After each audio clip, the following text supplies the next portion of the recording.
So, welcome to this highly organized live stream 2019. Thought it'd be fun to just basically go through all of the songs and stuff that I've done this year, and also give a bit of a sneaky preview to everyone who hasn't subscribed or is thinking of subscribing, all of that kind of thing. So you'll get to hear all of the stuff with me chitter-chatting over the top of that. Maybe I'll put this here.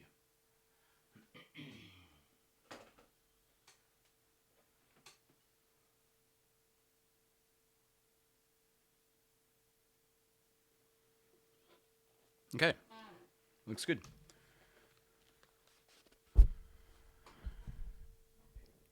Yes, okay, that all looks like it's ready to go. So, without further ado, let's get straight underway. I have all of the songs lined up here. The way I'm going to do this is, because I'm not sure about, copyright. They're covers, so they're my versions of songs. Wait, let me back up a second. During the course of the year, I've written, I think, about 20 songs. 2 further songs that are custom written songs, specific to some individuals' requests. And I've also recorded 10 cover songs. So we're not going to listen to everything in order. Basically, we're going to listen to all of the original songs, and then we're going to listen to all of the covers at the end. And the reason for that is because I'm not sure about how YouTube pings copyrighted material, essentially. They're my versions of songs, but it could very well still trigger it. I've had instances where it's done that before in the past. So that's what's happening. So as you can see here, I have the 20 songs along here and then the 10 covers along there. So we're going to cast your minds back to I've even dated these, the 4th of the 1st, 2018, with a little song that sounds like this, which is called Go Full Bore. Now, a lot of this stuff I haven't listened to since I've recorded it. I've listened to this one a little bit. So this sounds like some sort of... Well, actually, the thing about this was... wow, it's hectic. This song was very much an attempt to combine my interest in power metal, video games, and Trollhogan, my favorite band.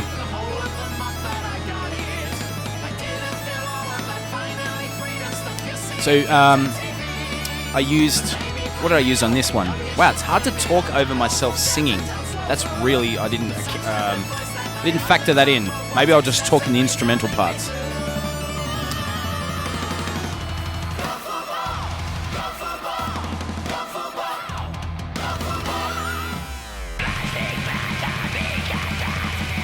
Yes.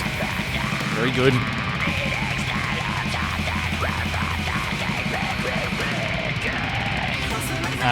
Yeah, that sounds good.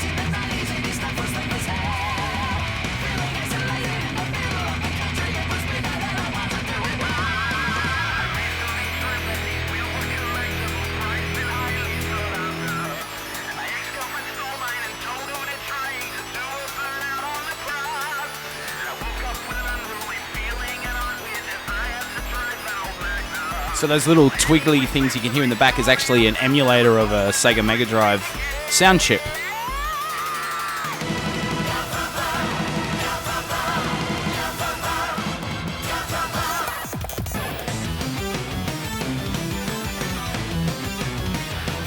And this is actually not this riff. This next riff, very inspired by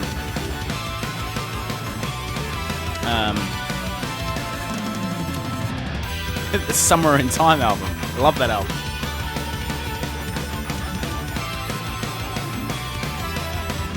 And, of course, Green Hill Zone music. Sonic 2, I guess.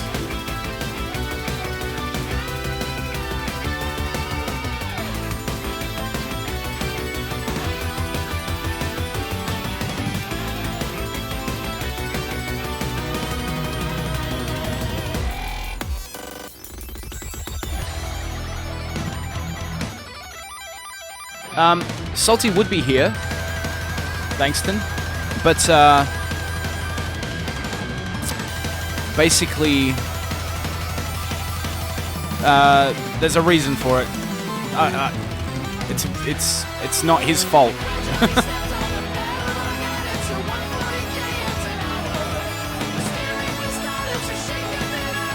Oh man, this stupid thing's gonna go flat. Oh well.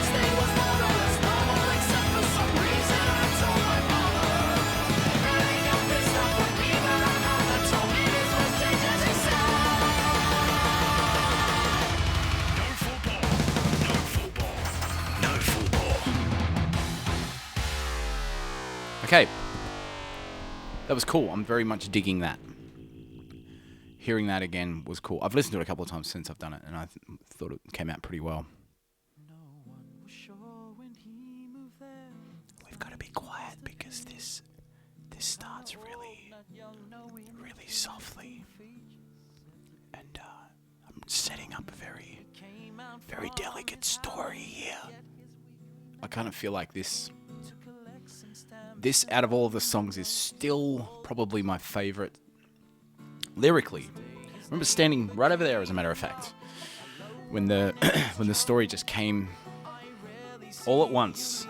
Well, not all at once. I sort of had an idea of writing a song about I didn't really want it to be a typical love song, just by, as an unofficial rule, I don't write love songs anymore.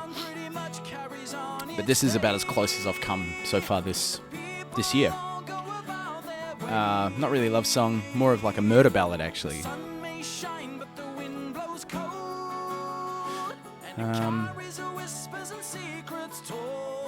And I think, for people that were expecting, who got on board, for people that got on board listening to Toehider via songs like How Do Ghosts Work and things like that, they probably thought that all of the stuff was like that, but it's not. So here I played a banjo on this. It's the first thing I've ever played on with I bought a banjo and came out with the parts there and then.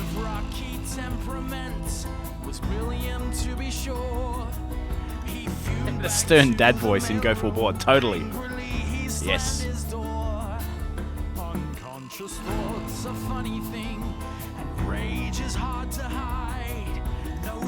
Cool, thanks Matea. I'm really stoked how this came out. Pacing wise and story wise, I think it really came together. I wish I could come up with stuff like this, kind of effortlessly. I'm very lyrically driven. Like I love really good lyrics. A lot of music I listen to is really let down by poor lyrics. Something I'm very, very passionate about.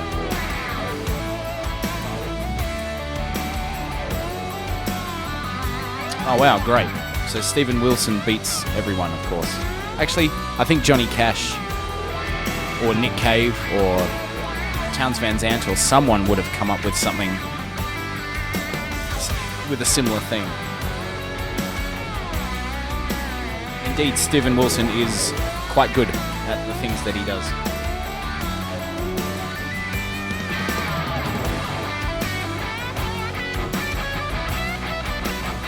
So solo-wise, I stole this from somewhere. Let me remember where I stole it from. It's a Bruce Springsteen song, but it's a re-recording. He re-recorded one of his own songs, and I think he got Tom Morello, hence the whammy pedal effect. Tom Morello from Rage Against the Machine, obviously.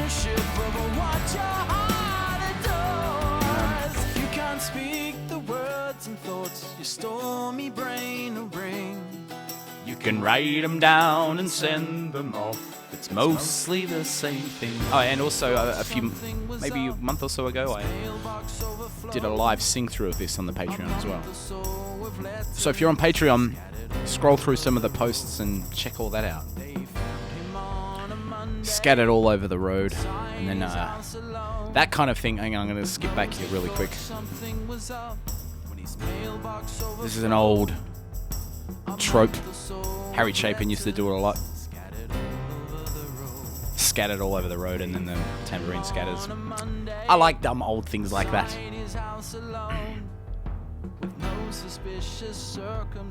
The Ballad of Tom Joad. You got it, Dave. My dad, he told me back in June. Well, he began to shake and nervously that William left the room. And Waterphone. Well, she found him hanging, swinging in the breeze, with a letter of confession in the pocket of his jeans. I don't know how to thank too much.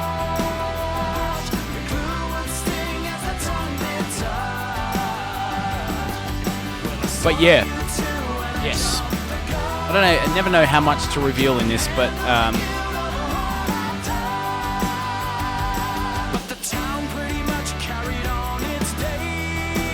yeah, maybe I won't. Some of this, some of this is based on true stuff.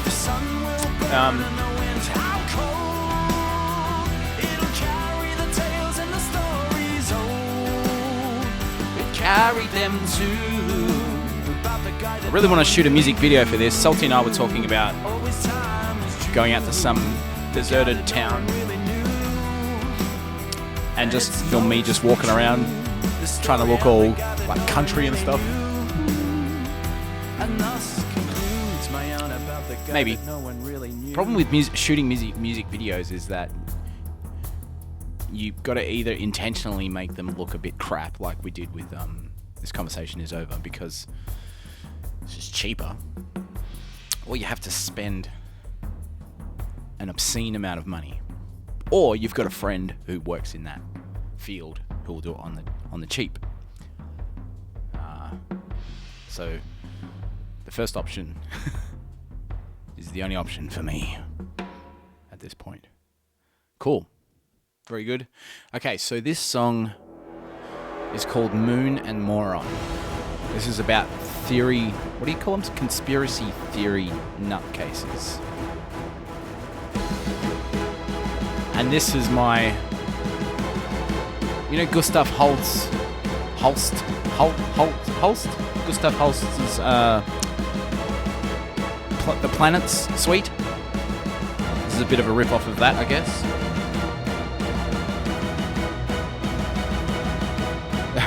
Thanks for joining us, Rodrigo X.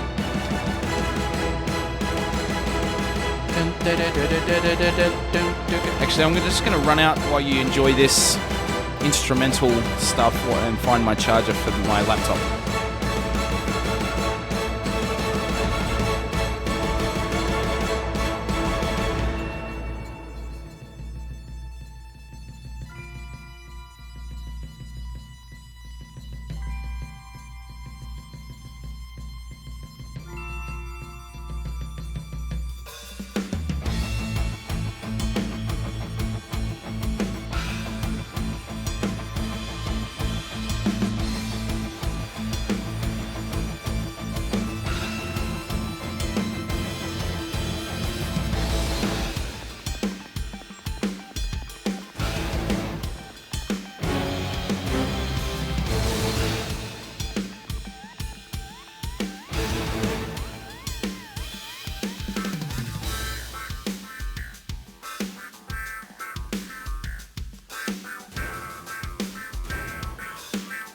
So I think the intro to this is cool, and I must admit it becomes less cool around here from memory.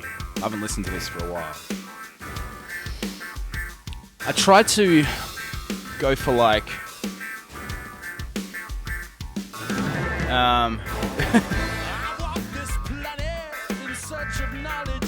tried to go for like, you know, like the Rick Wakeman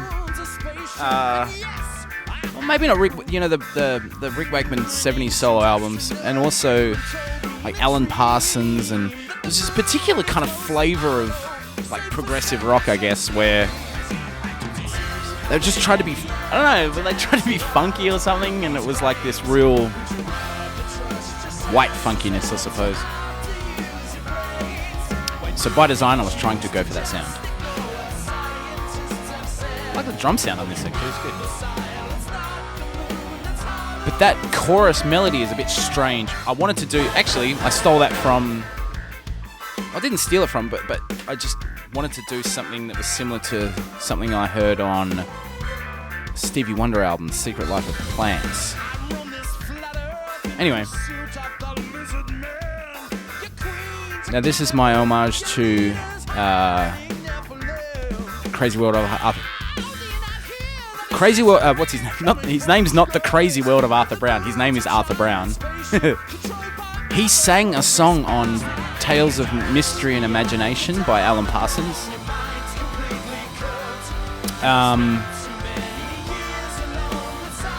And he does a cool kind of thing, kind of deal to it. Hey Salty, how's it going? How's it bloody going, mate? How the hell do you come up with these concepts and put them into musical form? Do you mean lyrically, or do you mean musically? I guess you mean lyrically. Well, this song is actually inspired by Salty's podcast, The Hypothetical Institute, in which he breaks down various conspiracy theories, and I haven't listened to it for a really long time, and I really should catch up on that.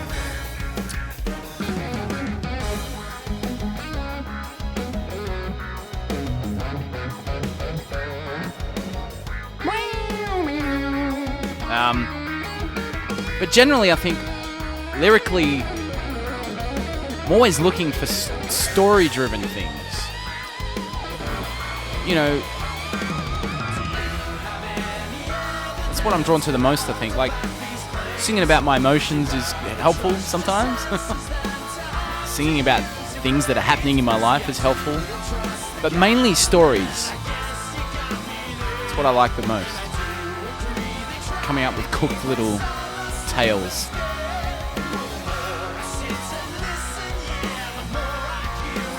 So here at the end, I think the guy is getting on board with the conspiracies a little bit. It's the power of, you know, if something's drummed into you enough, then eventually you'll start to believe it. Possibly. Oh, now, so this next bit has some... I think there was some issue with this when we uploaded to a private stream or to a private video for Patreon. We used a sample of... Salty might fill me in. There's a sample of... What are they called, Salty? You know those things. This sample of this woman counting in the back. No one can prove lizard people don't exist. That's true. And also the giant Nephilim that live in the North Pole or South Pole or whatever. Yeah, so maybe I should talk over this just in case the video all of a sudden just gets taken down for the weird kind of copyright issues that happen here. Maybe I should just skip over this, but basically that's all that happens there is there's a little Celeste thing at the end there. Okay, wow, I haven't listened to this since I've done it. Once again, not once again, that's the thing. Getting back to what we were talking about before about lyrical themes and stuff, this is just one of those self-analysis kind of things. Just talking about processing emotions and all that kind of stuff. it feels kind of douchey talking about that stuff, but why? Why is it much easier for me to talk about, you know, stupid things like stories about sloths and whatever, but these songs that deal with emotions and things, that part of me that's like, ugh. Stop being one of those like feely musician type artsy people. We get it, you have feelings. We get it, you have emotions and you think about things.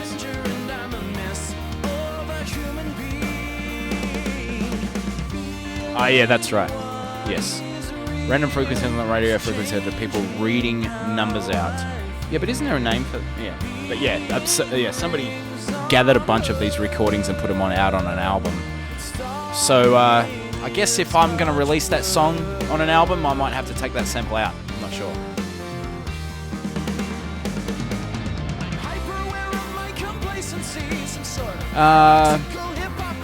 Musically, I think I just went for a very simple sound here. Not much in the way of overdubs and big harmonies and like vocal harmonies and things.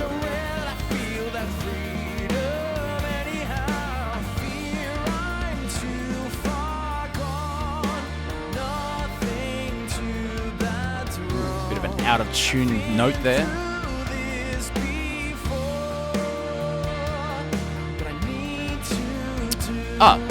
What am I doing? Hang on, I had all this set up.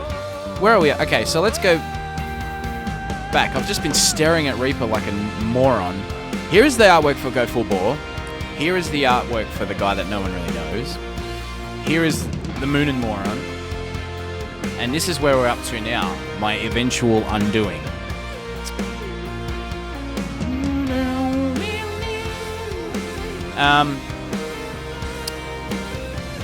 I like the sound of this section. It's probably the most interesting part of it musically. There's a lot of impressions lasting in my very deliberate unfastening. I can't tell if I'm having any fun. It sure kills me. Is 33 some sort of conspiracy number?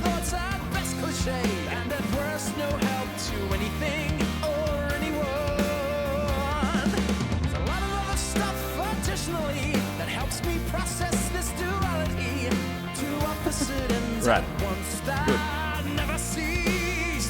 I shake my head in disbelief at the synchronous turmoil of relief. I'm in pieces, but somehow I'm still at peace. Okay, yeah. All this changing of my mind, it's harder every For those that don't know, drums and keyboards in everything that, well, 99% of what you hear in Toehider is me playing the basic parts. And if you hear anything particularly fancy, I've either played it half time, I've either played it on a keyboard, I played drum parts on a keyboard, or I've just gone in and inputted notes with them, you know, like a MIDI roll, basically sequenced or programmed the parts.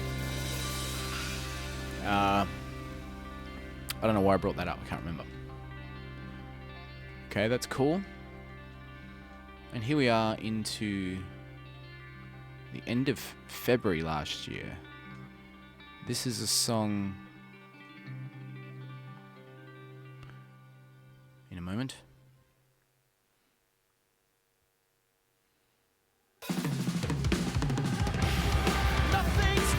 Yeah! This is a song called Wolf Week. Man, we really should start doing this song live. This is good. I haven't heard this for ages either. I think I was listening to the latest Mastodon album, or maybe it was definitely Mastodon, but the other band whose name escapes me at the moment. Do you guys know who I'm talking about?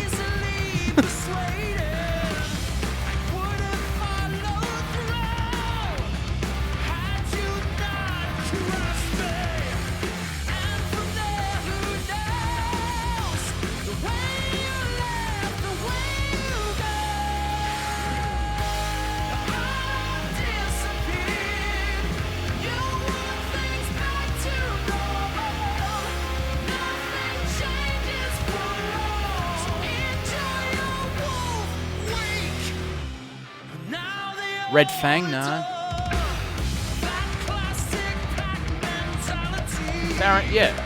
Baroness. That's the band. Well spotted. Yeah, the latest Baroness record. It's great. So you can probably hear that I was listening to that kind of stuff a lot when I wrote this.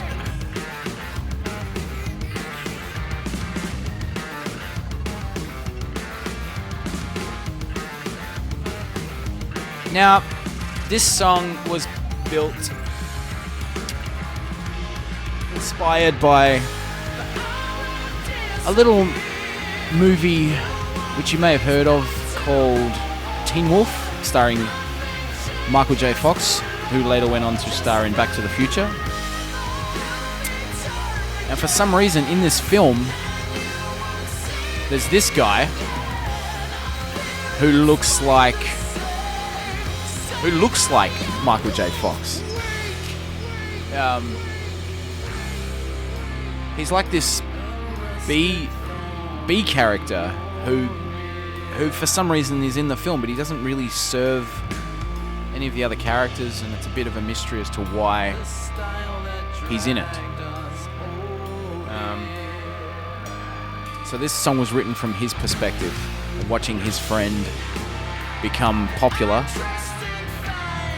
and then he's not even in the end of the film.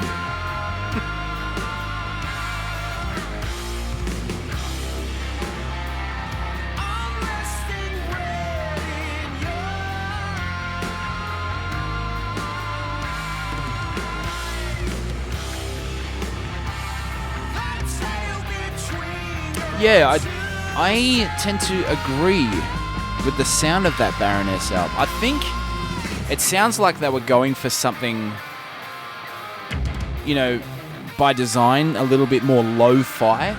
Like they wanted it to sound a little bit more, not necessarily 70s, maybe.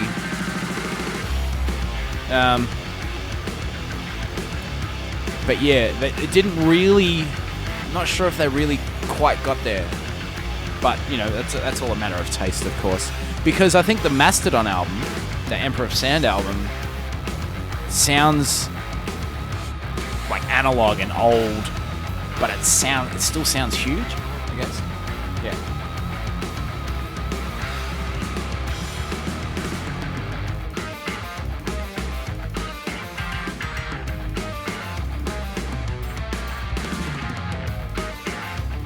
Oh, there you go.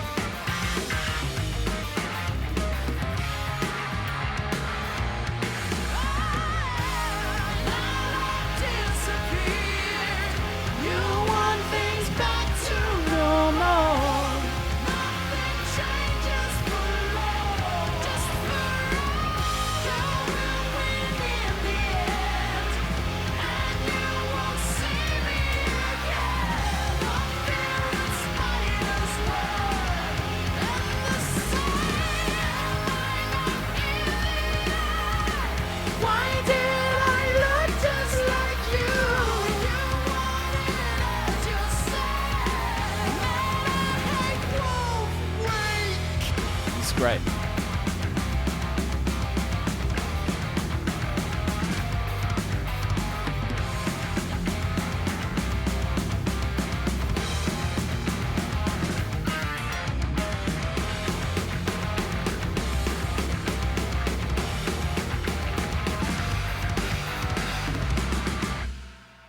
Cool. Great. What's next? Is this next? Yes, it is.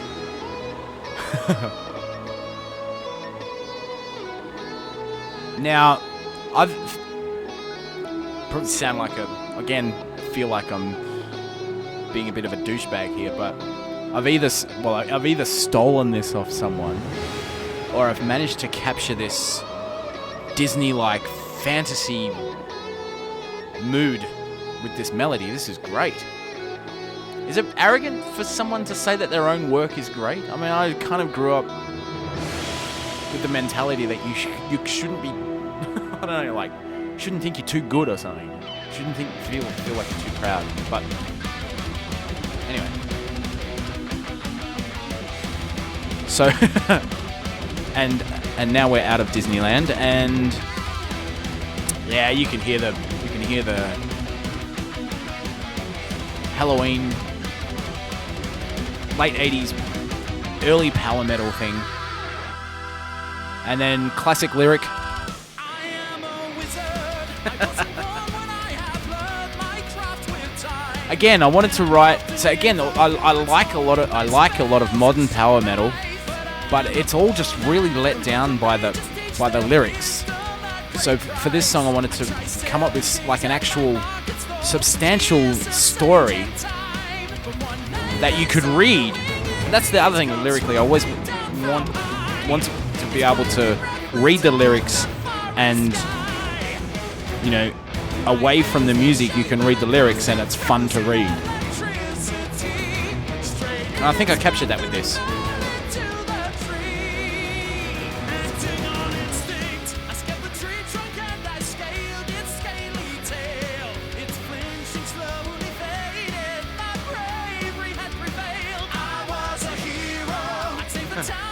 That's good.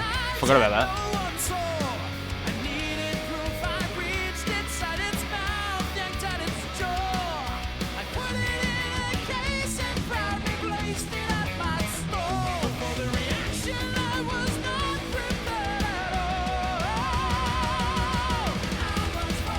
Cool. Thanks, Facebook, for sharing this post I did for this live stream to a whopping 200 people.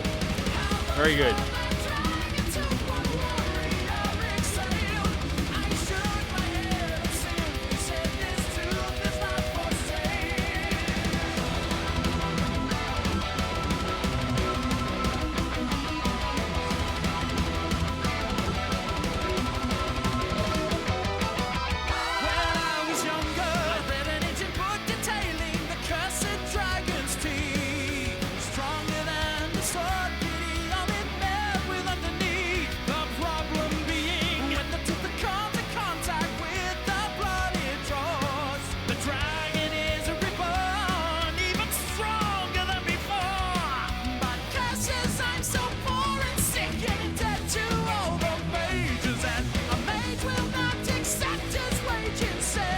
Another great lyric. A sage will not accept his a mage will not accept his wage in sage.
Yes! Key change chorus. I think if this song gets released on a CD, I'm going to redo some of the vocals. I think I just missed the mark on a few sections.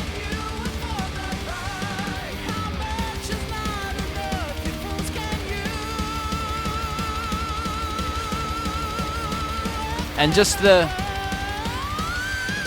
I feel like I do that a little bit too much and it just gets monotonous. Okay, so that was how much for that dragon tooth. And what do we got next? I have no idea, I can't remember.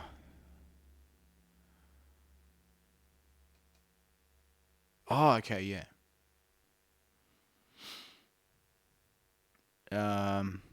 Wow. How cool is this cover?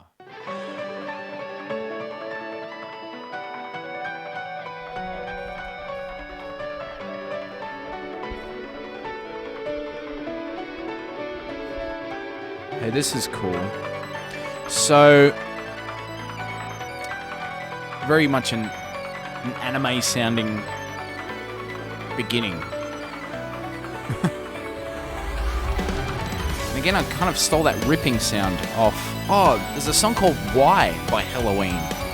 It does that more or less that same kind of effect. So yeah, you can sort of hear my attempts at things like this. I don't know if that's a good thing or a bad thing. Like, you can sort of hear that I'm going for that retroactive modern sound where it's like a little bit 80s synthy, but it's also got a bit of a fresh modern thing to it. I don't know.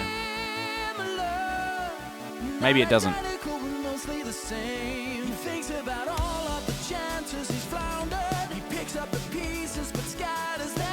You know, just with the heavy, like 8-string guitars and whatever. Or like the low tune guitar. I can't remember if I played 8-string on this or not. Jeremy Diffie there on saxophone.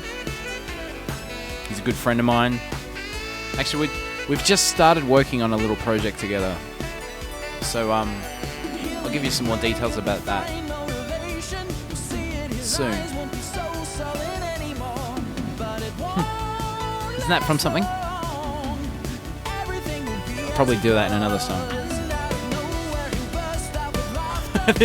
This cover is great. He's there, and then he does that.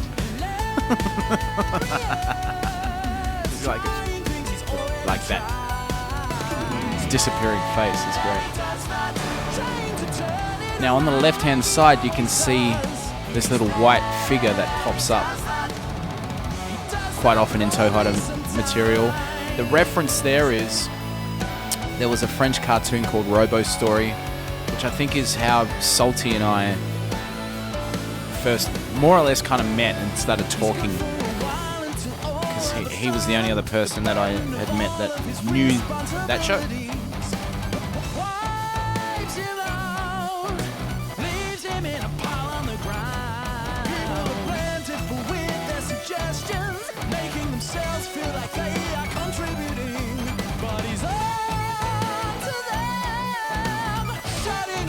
Yeah, someone just mentioned Corvin. The sax part kills it. I know it's risky putting a sax solo in things because people have varying opinions on the saxophone.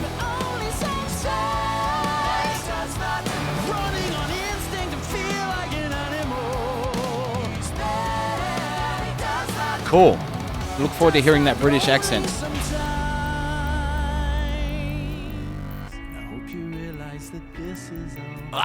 Now, if you're listening with headphones, you can sort of hear this ticking and you can feel it in your throat.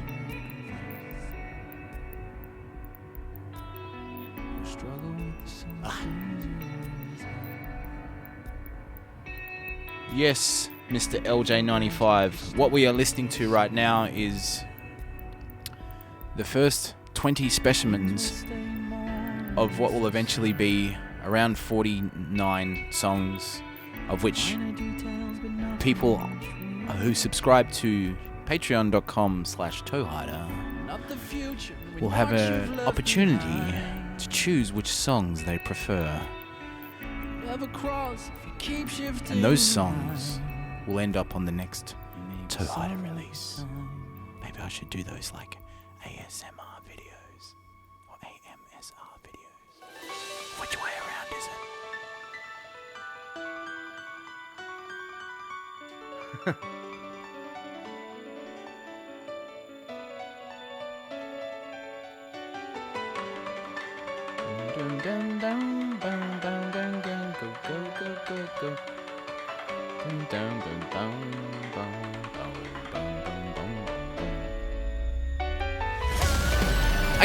Again with the Halloween thing. There's the rocket taking off.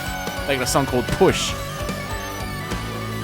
Have I ever mentioned how much I enjoy the music of Halloween? And how jealous I am of all of you Europeans, because they're touring at the moment with their original singer and their current singer and 3 guitarists.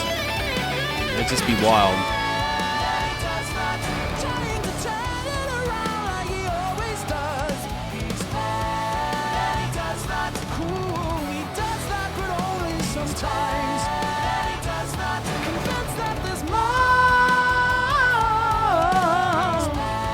again, see, I've got to learn some new vocal licks. I feel like I do the same stuff all the time.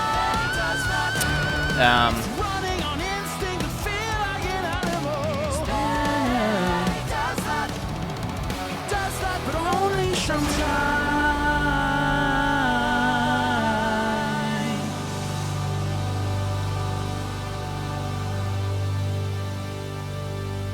Oh, in the background there you heard the microtron, which is a keyboard instrument. I basically sang every note of a keyboard, loaded it into a sampler, so I can basically play chords with myself going, ah.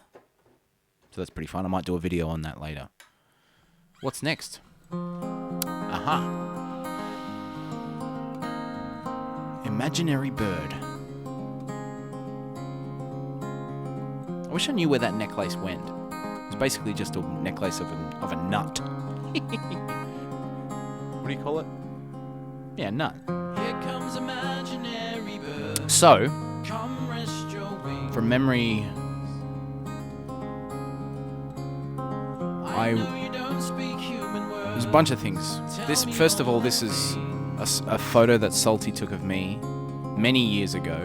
I haven't seen you here. I'm not sure what I'm doing in the photo, Almost the same. but when he opened it and looked at it, it looks like I'm feeding a bird or holding a bird on my arm.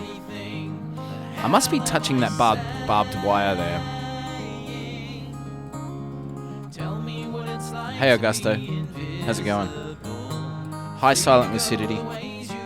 That's a great tune. And what's it like to be Call that. I can't keep up with this. I keep forgetting to look at this. I tried to call upon you once. What? Touch on my hand. You went to see Halloween at Viken. That would have been amazing. But that was many moons ago, and I didn't understand. I don't know what it was that made me Yeah. So, and the second part to this song, I don't know what it was that made me sad. there. I don't know why you come out here to feel I watched this movie called Brigsby Bear. Have you heard of that movie? It's such a beautiful movie. You should check it out. Brigsby Bear, it's called. I think I wrote this after I watched, maybe the day or two after I saw that film.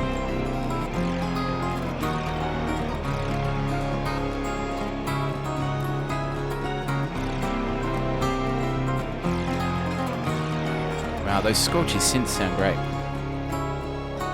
You should put on headphones if you haven't already, because maybe you can hear details better than if you're listening to it on a laptop or whatever. I like the idea of just using these cheesy sounding synths with what is essentially a kind of folky, acoustic-y sounding song. It's good. Jude Pearl enters. Well, I guess you're here to feel Hello, Jude. to check if I am well. There's a guy sitting in the Can't see background. words through all the seas, mate, it's not that hard to tell. I don't see a guy sitting in the background. Or are they imaginary as well? Huh.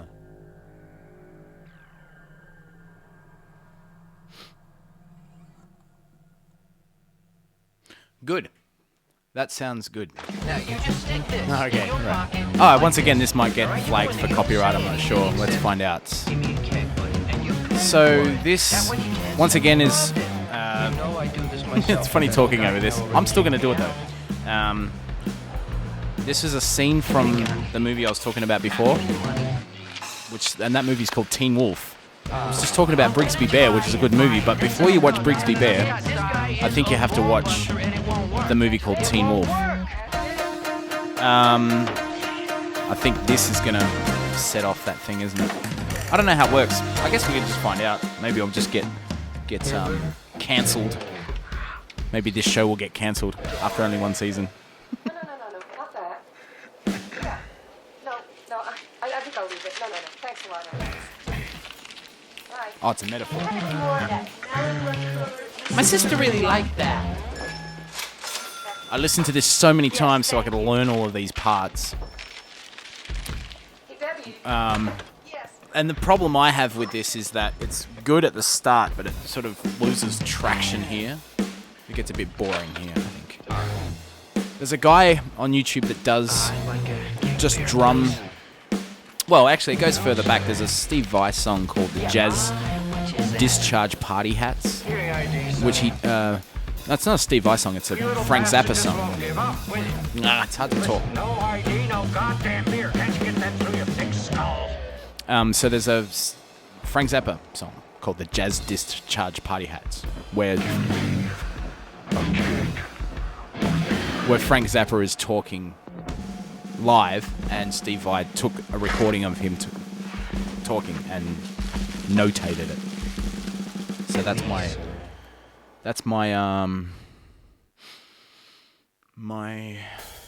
version of that. Oh, okay. So this is clearly the dumbest song in the collection so far. This was written and recorded in 1 hour. If you go through the YouTube channel, I think there's the full stream that I did of it, and there's also an edited version.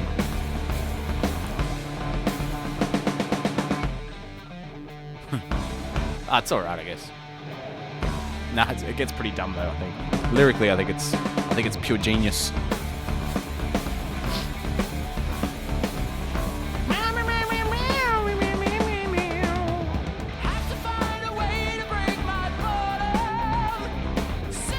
I guess this has come from Salty's drawing, I can't remember. I don't remember. I don't remember what month this occurred. You can hear the edit there.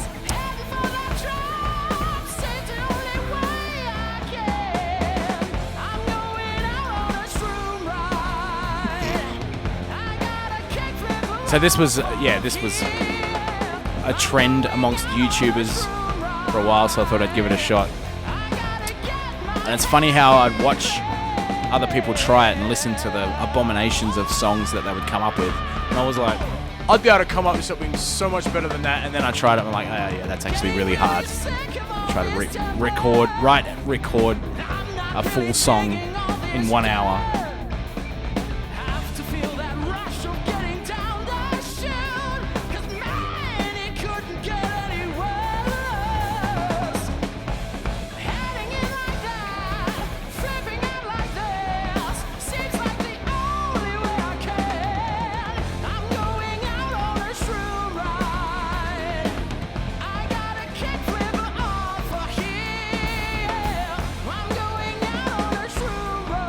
Mushroom looks phallic.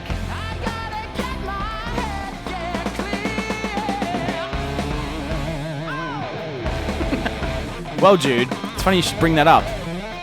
What I do is I have a little piece of software that I just throw a bunch of ideas, thoughts and emotions and chords and music into, and it sits and processes it for a while, and then it spits out a song, and then that's the song. Any other questions?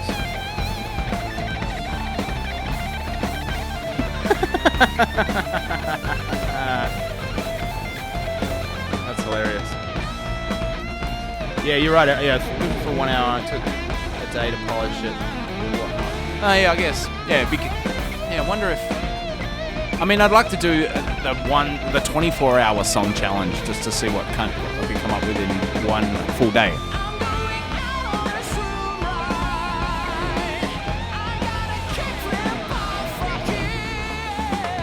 Cheers.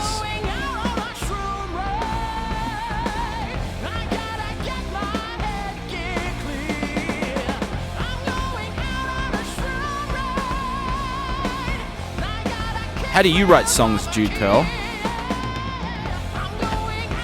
What's your one method? What's your singular method of writing songs?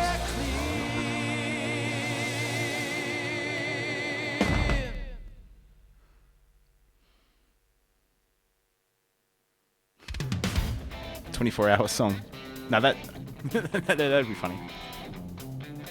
Okay, so this begins. Well, it's not the beginning, but this is the first installment of the little concept album. I don't know what you call it. Wouldn't be a concept album. Rock opera. It's not really a rock opera. Rock audiobook. I have little to no memory of these memories.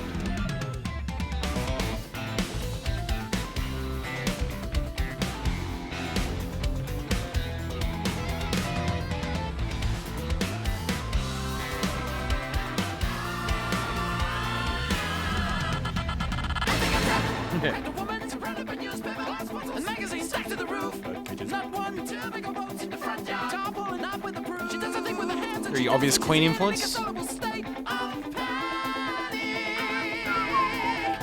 As you can see, she has a problem, and there's just years worth of stuff piled and blocking each entrance.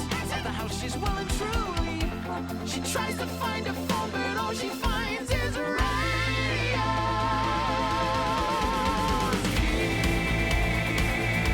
And then we get into Muse Town. It wasn't intentional, it just came out like that. Sometimes I purposely rip things off, and other times it just tends to sound like other things.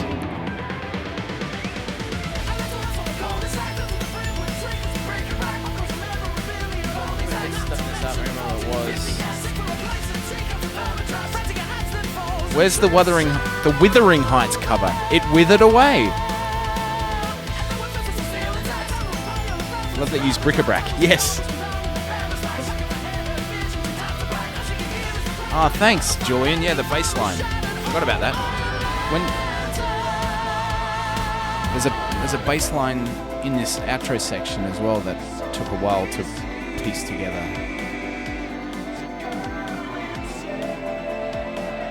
My method is to pull words out of a small hat, then pull pianos out of a large hat, and then just put. Oh yeah. So you put pianos in a hat, and then pull out the pianos, and then bang, there's the song. It's a good method.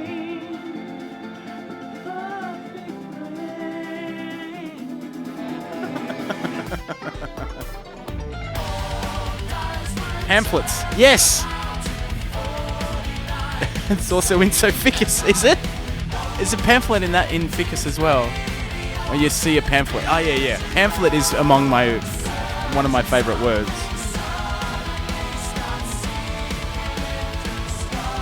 Why is it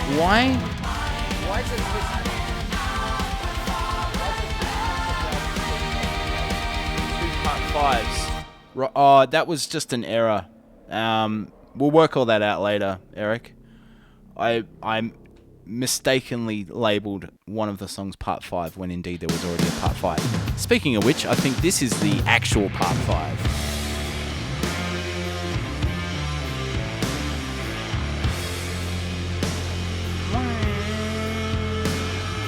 Yes. Pamphlets forever! Wild Stout. We are the Wild Stout. That's a Bill and Ted reference. Are they actually making the new Bill and Ted movie? Is it actually going to go ahead?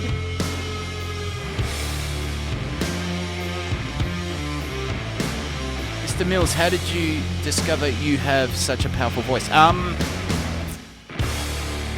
I didn't. It was very, very gradual. Lots of hard work and lots of singing since I was a little kid. Brayllian messes up, and also Mike and Salty mess up. I don't think it was Salty's fault. I think it was mine.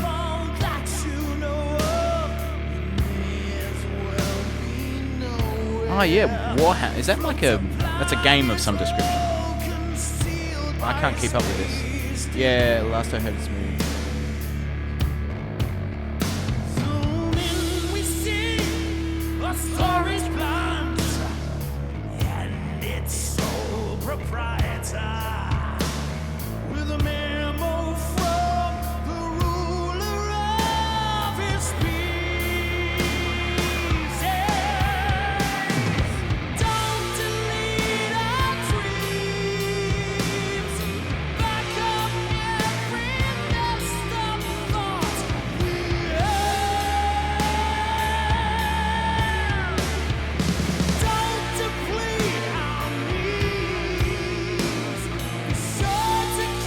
So, Eventually it's going to be an 8-part thing. What am I don't know.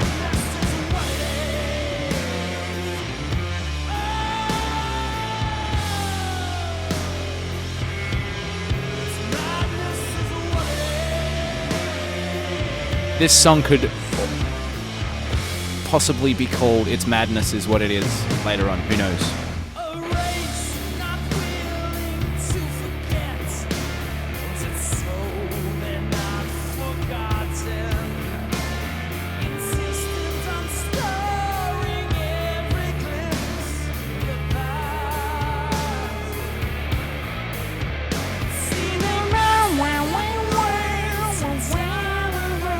Is this interesting, me just sitting here listening to my own crap? I never watched the Shia LaBeouf. You know, Shia LaBeouf sat and watched every single one of his films and just filmed himself reacting to the films?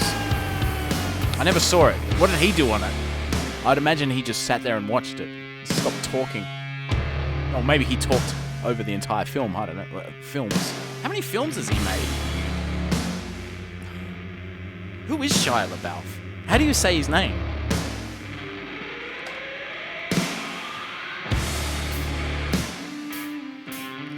This song, I must admit, I'm zoning out a little bit.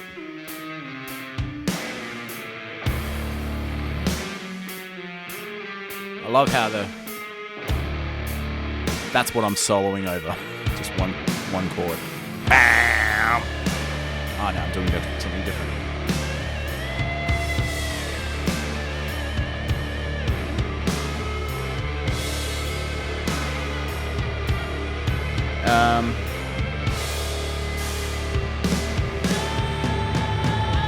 LaBeouf.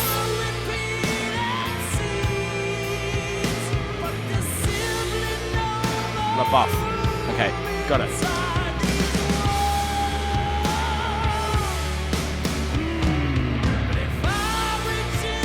Oh yeah.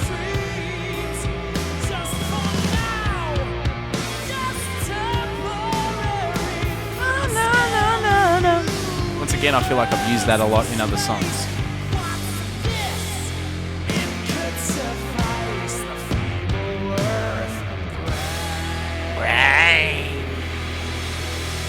Okay.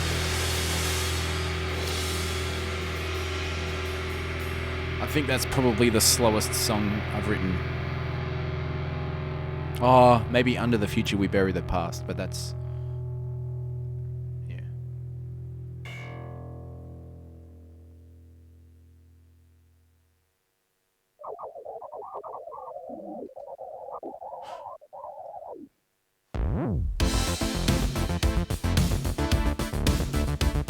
Okay, so this...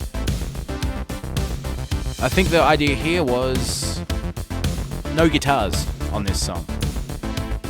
All keyboards and vocals.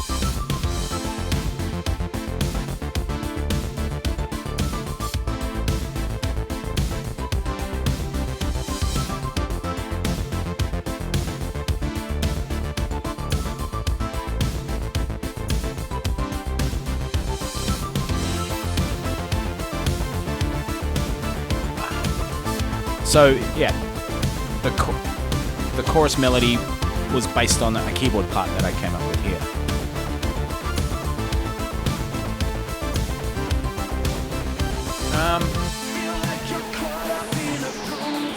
I think once again, I wouldn't mind going back and just redoing the vocal on this because it's a bit.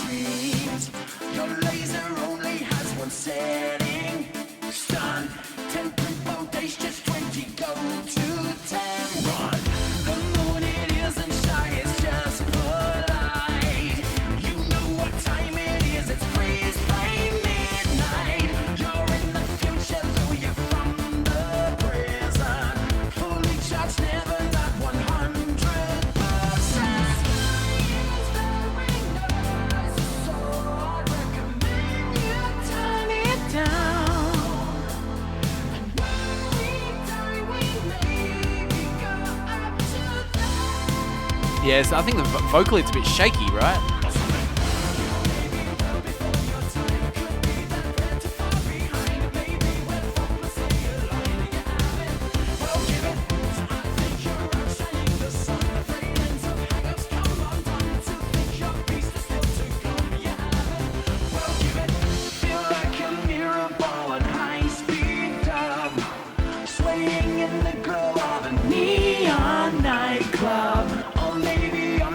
neon nightclub.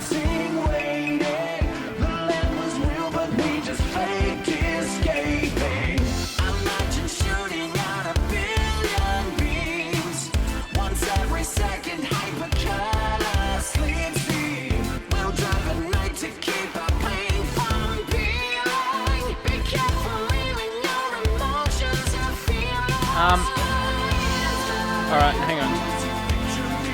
Needs more 808, definitely. Remove the cover. I don't know what you mean.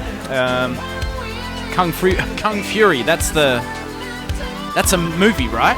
Is that the one where they got David Hasselhoff to sing a song for it? If it's what I'm thinking of, you're totally right. I can't do the moonwalk or the robot either. Play any of these songs in Perth, we're going to mostly Creature and Butchers. Hi Kale, when we play Perth, yeah, we're focusing on those two albums that you mentioned.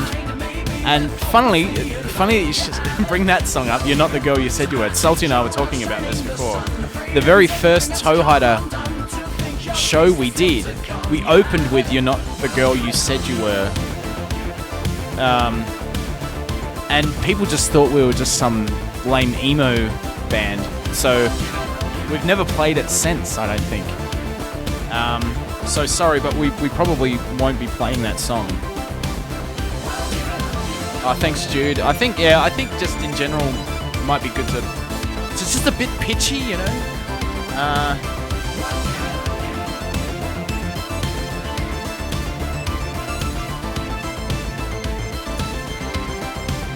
If you've ever seen a video by Noah called Weird Part of the Night, that's the video I've always had in mind for this.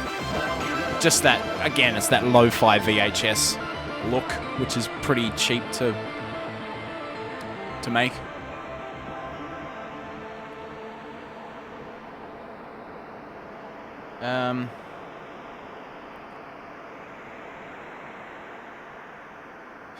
Fred ends his hand. And then it gets weird. I wanted the end of this song to just get a little bit like, oh, whoa, I thought we were having fun. What's going on?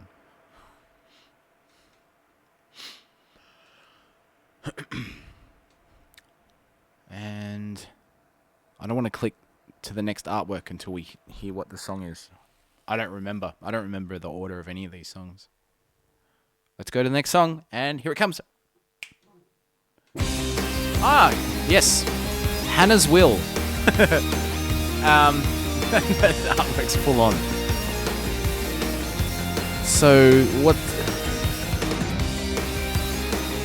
to say about this song? This was like a culmination of dreams and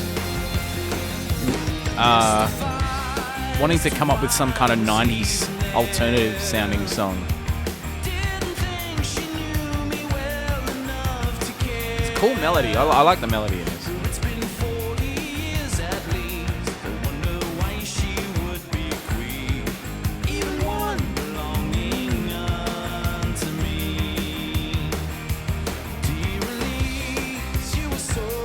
Cool, man. Yeah, come down. It'll be good.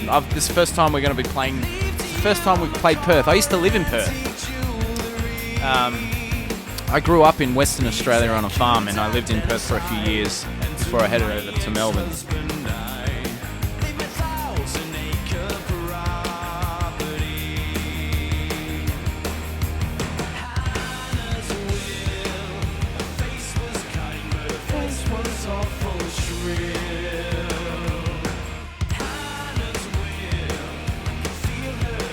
Once again, I don't know, like... Anyway, let's stop. Maybe I should stop sharing every single tiny little thought I have.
piano is Toehider brand piano. Available now in the Toehider store. Complete with cooked body parts and... What is that? Ew, what is that? What is that, a rib? Oh, that's disgusting.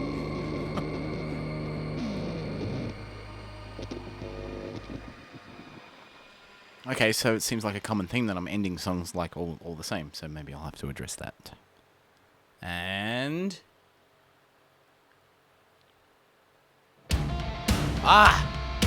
Okay, yeah, this is... As you can probably tell, it's like very much... You know, Eye of the Tiger kind of shit.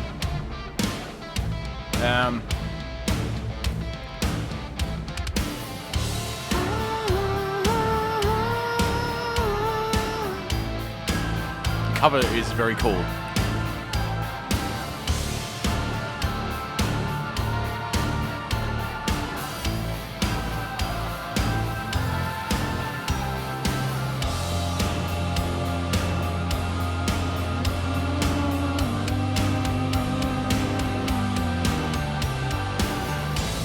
Of course, there's a limit. I can't and won't deny. It's Hey, do I sound Australian when I sing? I was talking to Aaron and Nick the other day, and we were talking about... I can't remember what we were talking about. Swedish... Oh, because they have a friend in Sweden, and they sometimes use English phrases. Anyway, we're just talking about the subject of accents in music, and I have another friend who, Swedish guy, who hates listening to pop and rock music if it's sung in Swedish, because rock music has to be English, and it sounds lame if it's sung in his native tongue. So anyway, there's a few different directions that those last few sentences took. What was my initial question?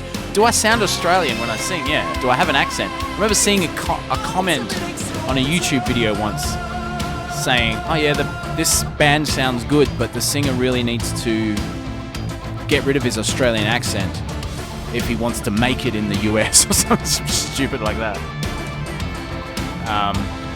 So yeah. Smoko. I don't... Oh, wait. Actually, Yes, I think you sound Australian. I also think you sound Australian. Sometimes yes, sometimes not really. A bit accentless and sometimes Australian. I'm a USA person and... where'd I go? I'm a USA person and sometimes you do, but sometimes neutral. And also David says, agree. What Jude said. I don't hear the accent in there when you're projecting in the quieter sections. Should do a cover of that song, Smoko. I think I know the song you mean. Obvious. Oh yeah, cool. Oh yeah, YouTube comments, they're great.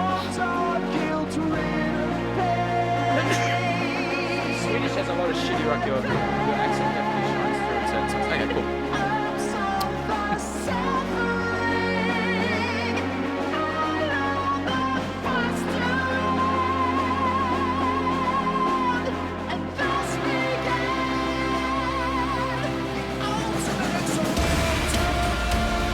Again, I'm starting to hear these common things that I'm doing in a lot of songs, which I really want to avoid. It starts to get a little bit like formulaic. Is that the word?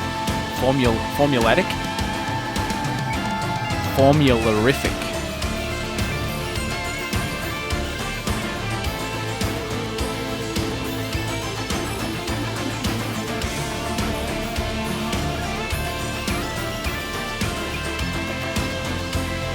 Ah, that's interesting. Greetings from Australia to Serbia.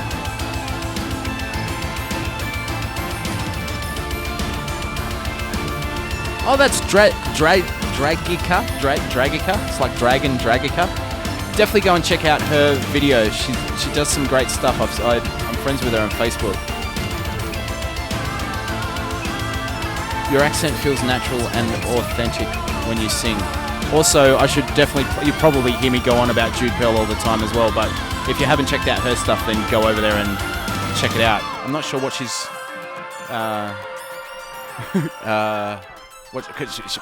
she's working on. Actually, I'm producing her album with her at the moment. So watch out for that. I'm not sure what she's got on her YouTube.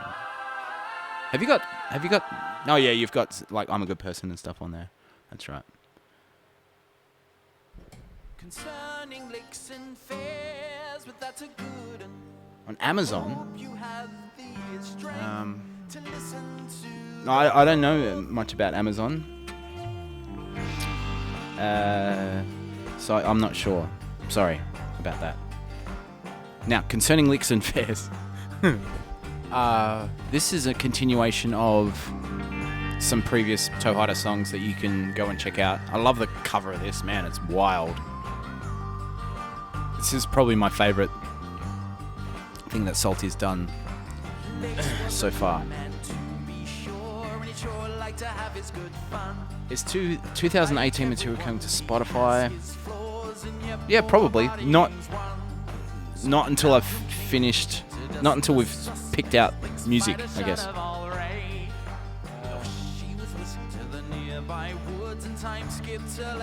See you later. Best of luck. I'm not sure. I can't really say just how we obtained that weird array. Now I don't know, and I really don't care. I remember the night that leaks found fair. A poisoned dog frog. That's right. I click my fingers there, like Mark Knopfler does in Romeo and Juliet, but I'll have to turn it up later. I'm trawling the woods for his son. So Mix picks him up with a stick, says hi to his new dendrobatid chum. You're small as a tick, I'm calling you fairs. It leapt in the brim of the hat on his head. Two new friends, and like a leap pair, the old maid licks. How does one measure ear strength? Two best friend, the inseparable pair. It's true. It's good. Good point. You have to pick up progressively heavier ear weights. Oh, man.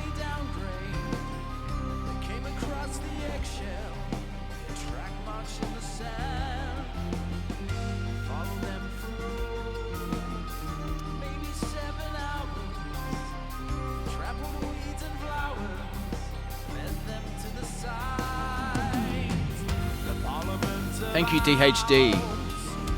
Yeah, the folk stuff is fun. Good. I like it.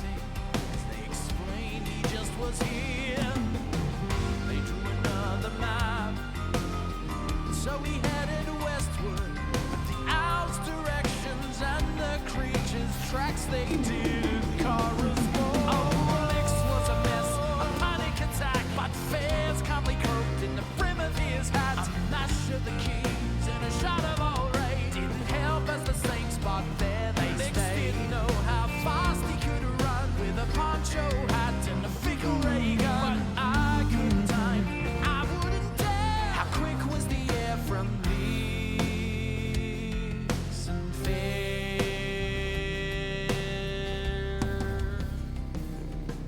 Now listener, don't be sad when I tell almost every Ah, yeah. So that Watch the that's a nursery rhyme. dive.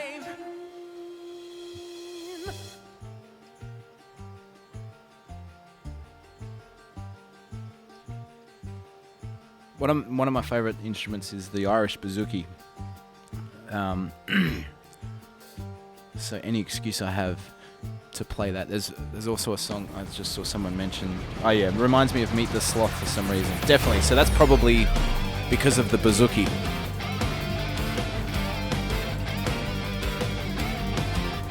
A fickle ray gun. Yes, a fickle ray gun.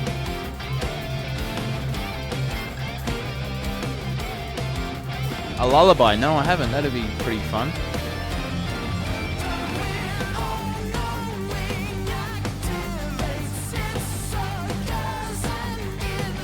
Yes, Eric. The same creature from What Kind of Creature Am I? Yep. Yes, that's right.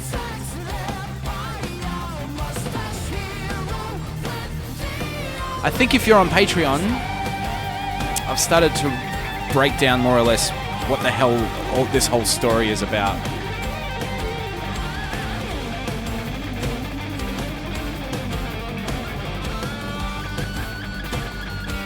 Somewhere.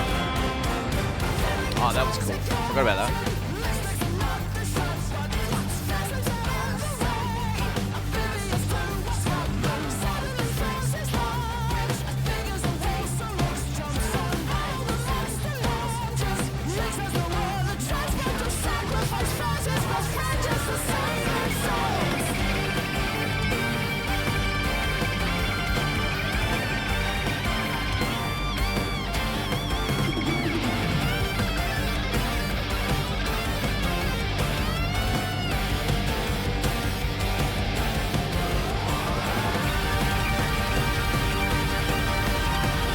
Fax machine.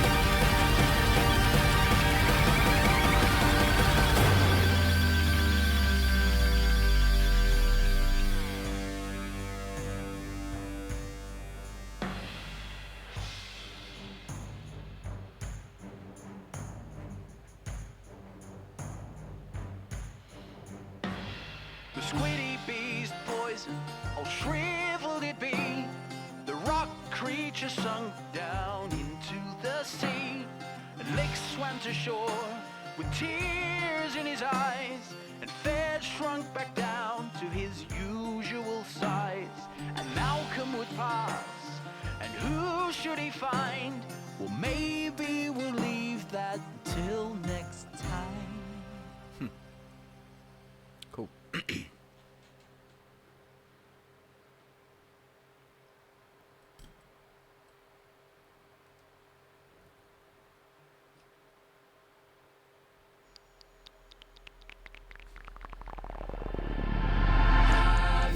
Forgotten more than you remember. You felt your mind go blank. It vanished. Or felt it slowly slip away. Have you some memories you're sure were never?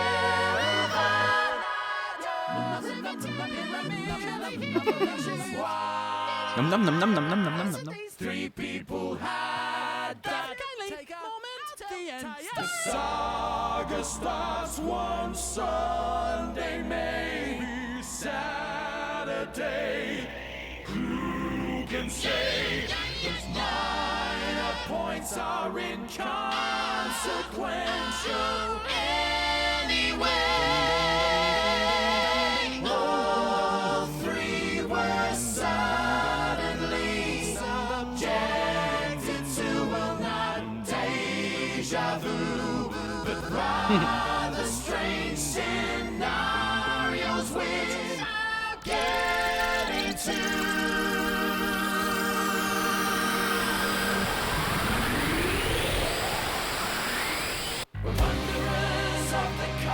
Okay. So this one, okay, I haven't heard this since I've done it. How good is this? Man, so this is one of the at the $80 the premium subscription on Patreon basically just write songs for you on whatever idea that you have. And there was one guy.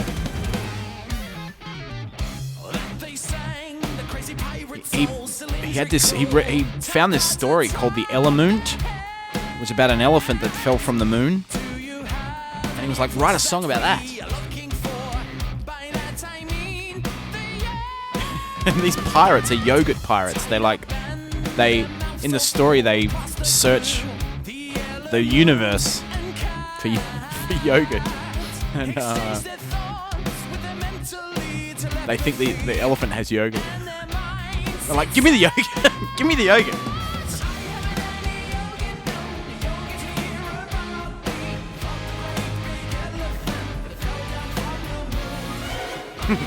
That's supposed to be the elephant's trunk. That big orchestral rip.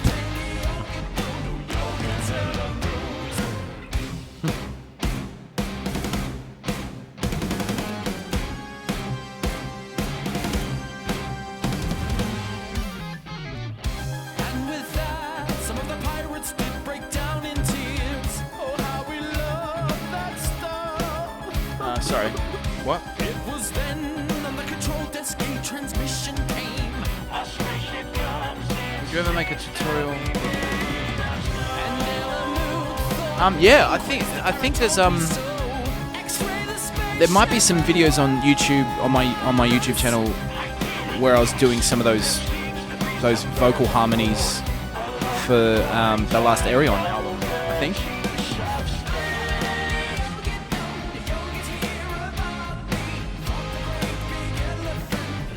It's too awesome, you failed.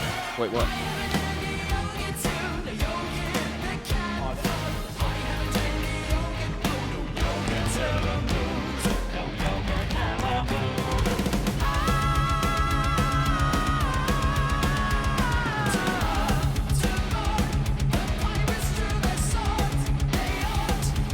Okay, yeah, Discworld.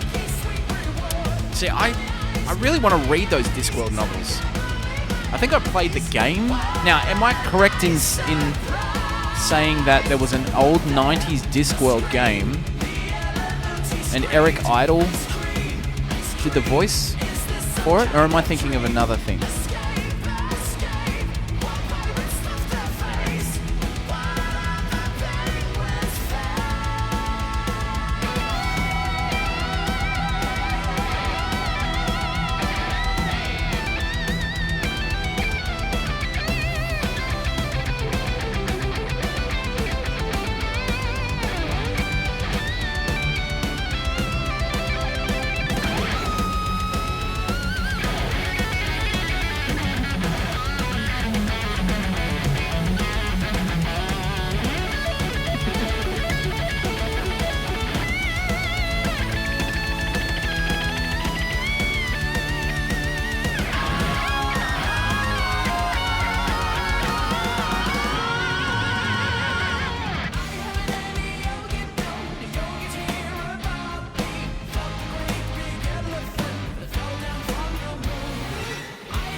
Yes.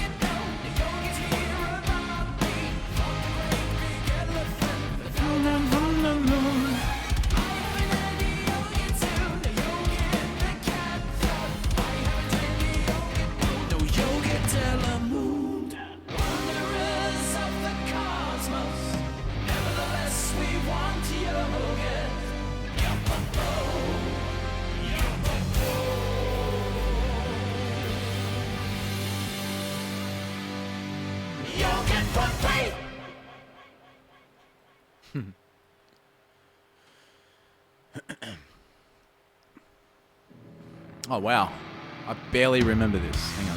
He got the message, he got the call. I need to recollect the thing I can't recall.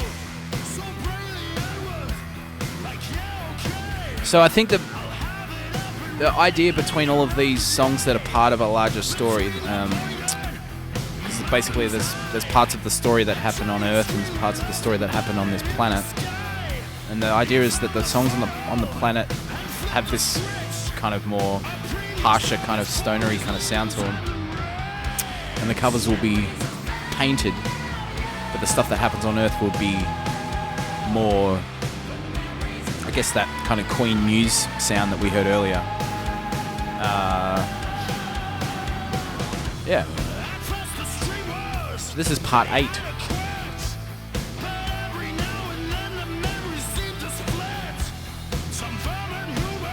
So yeah, once again, if you're on Patreon, you can go check out the story, the development of the story. I haven't really finished it yet. So all of the songs that are part of this could get changed pretty dramatically.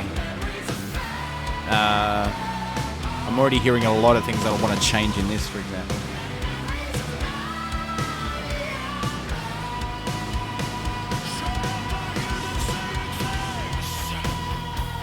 I like this whole just sticking on one chord.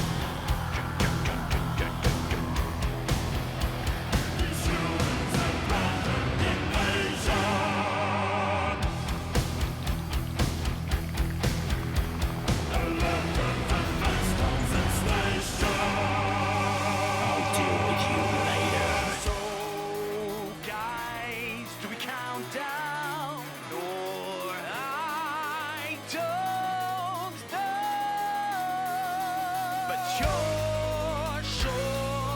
Oh wow! Happy New Year, Jude.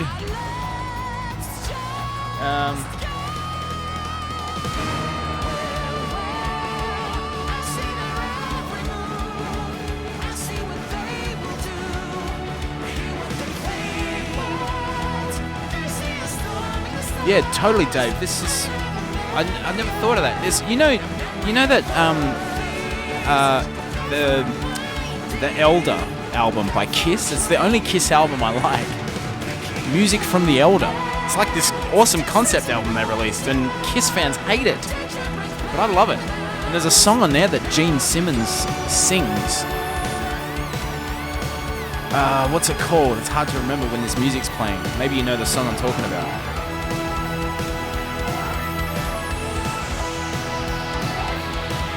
And if you pay close attention, that melody is actually the melody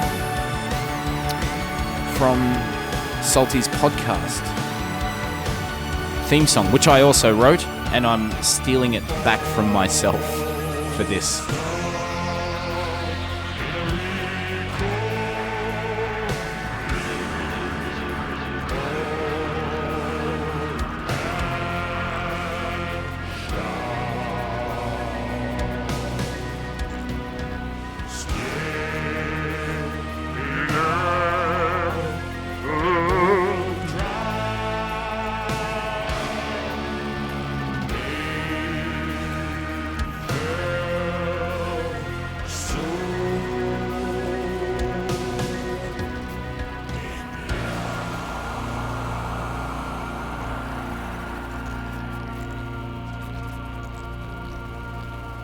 That's the Microtron again.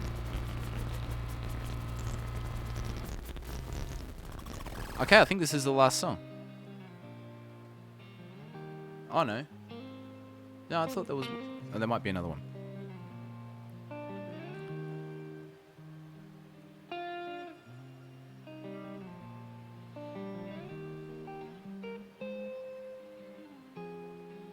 Is there one more? Oh, there's two more. Okay, cool. And then we'll get to the covers. And like I said, I've left all of the covers at the end.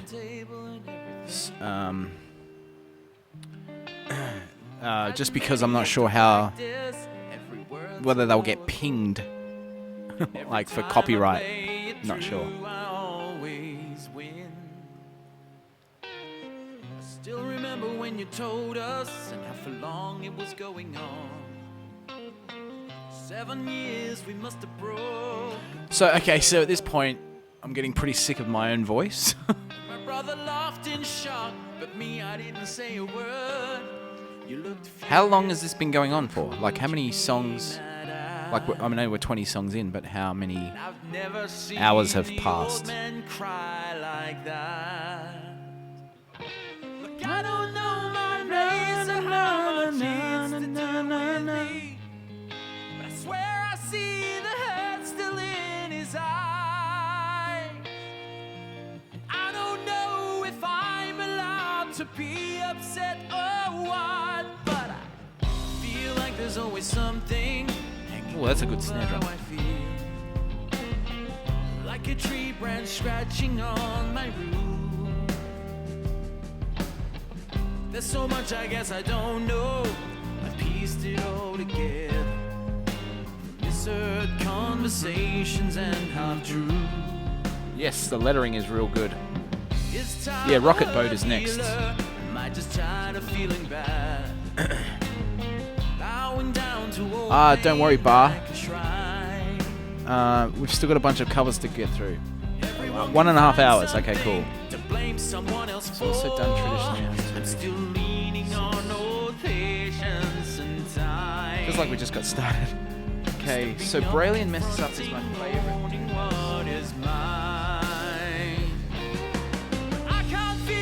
Oh yeah, I'm definitely going to do a riffs version. For Patreon subscribers, I'm going to do a breakdown of this song and a bunch of other older Toehider songs and stuff.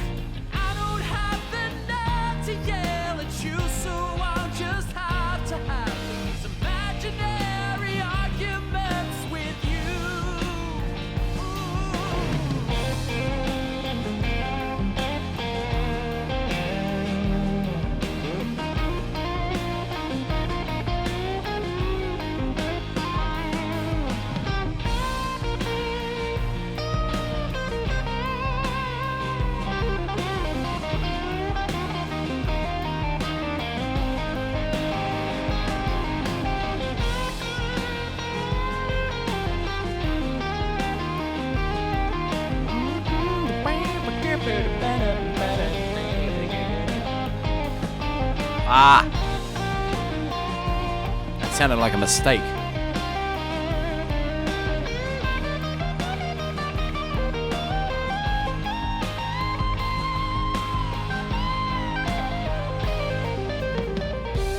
Every other Christmas, but see you when you're doing fine.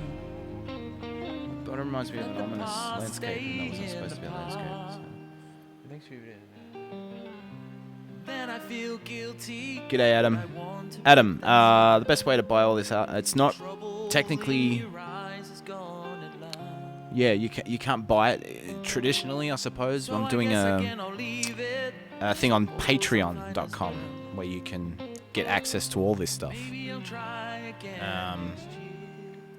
And then at the end of it, well, you know, assuming there is going to be an end to it, we're going to choose the best songs, and all of the Patreon subscribers are going to vote on what they think will end up on the album. I keep forgetting, I think at the end of this one, there's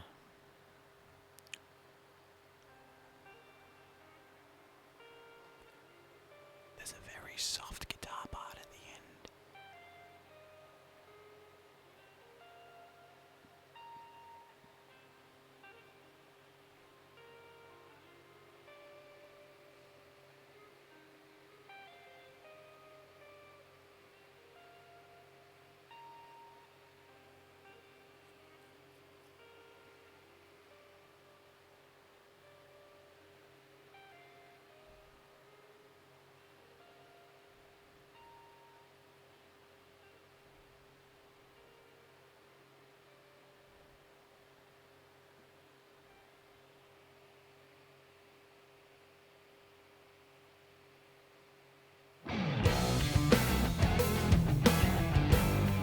And this song is another one of the top tier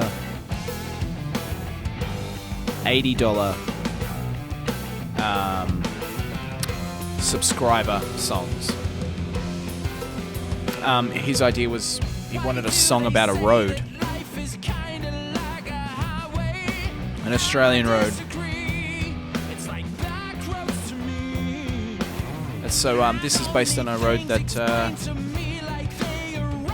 of heads out toward Adelaide, called the Great Ocean Road. And on that Great Ocean Road, I think I've had a bunch of ideas for different songs over the years. I remember coming up with the idea of Whatever Makes You Feel Superior on the Great Ocean Road, driving late at night home one night.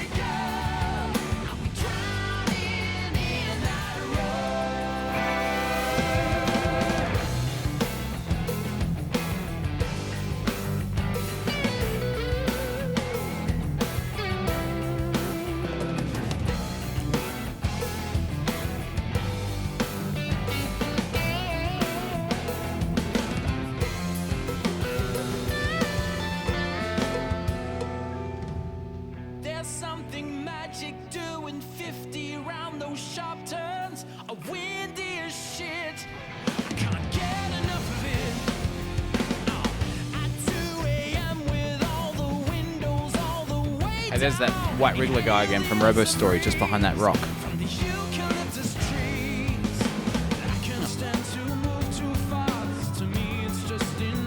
So that's another great... Here we go.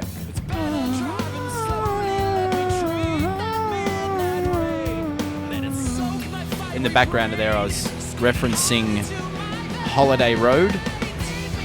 It's another great song about a road.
idea here is there's spots there where you can jam along. Play a little solo there, and then I'll play the solo.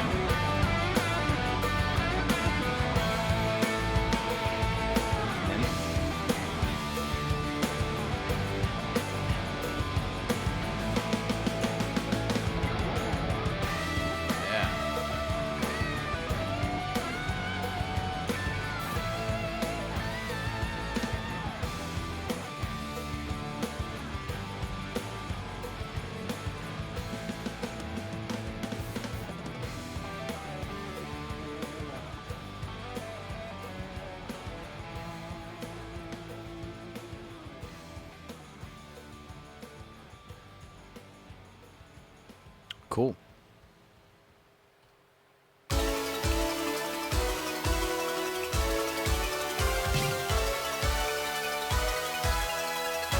Rocket boat montage. This was the first instrumental, no vocals.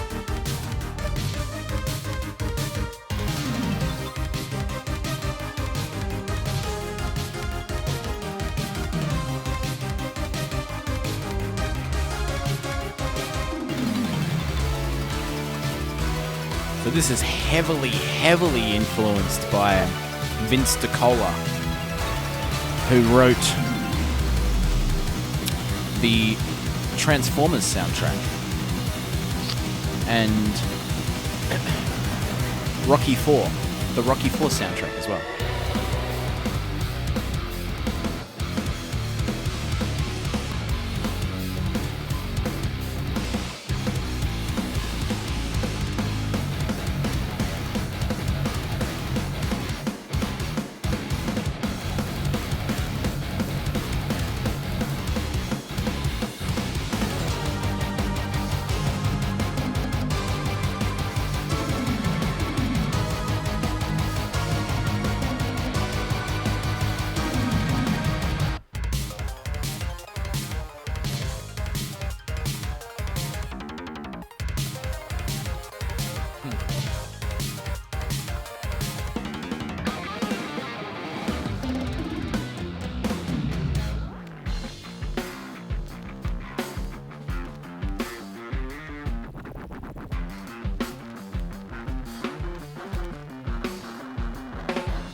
That's just me going into the microphone.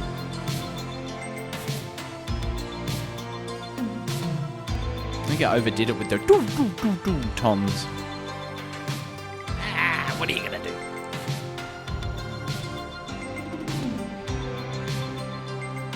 Oh, man. This chair doesn't have a back. It's just like a drum stool.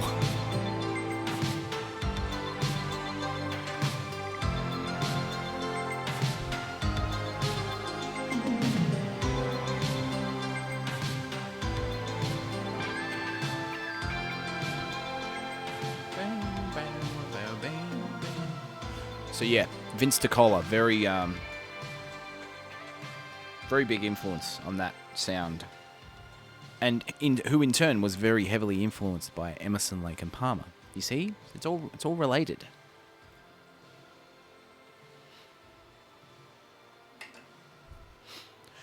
I think that's all of the original songs. So let's see what happens when we play some of these covers. Shall we? So we might get booted off. I don't know.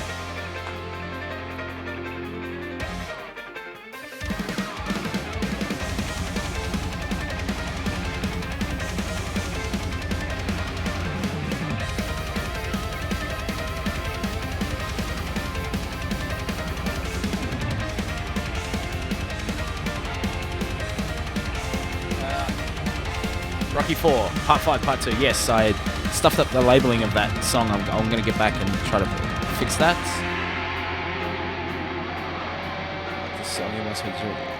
Oh yeah, definitely. Hey, there you go. Vince DiCola. Very much so. Cheers, Adam.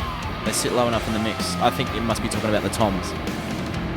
It's Harkin the other day. Yeah, so Harkin have got that song 1985, which has that turn in there as well.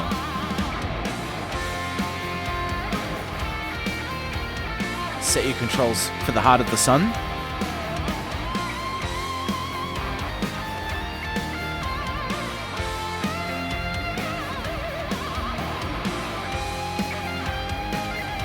Roach King.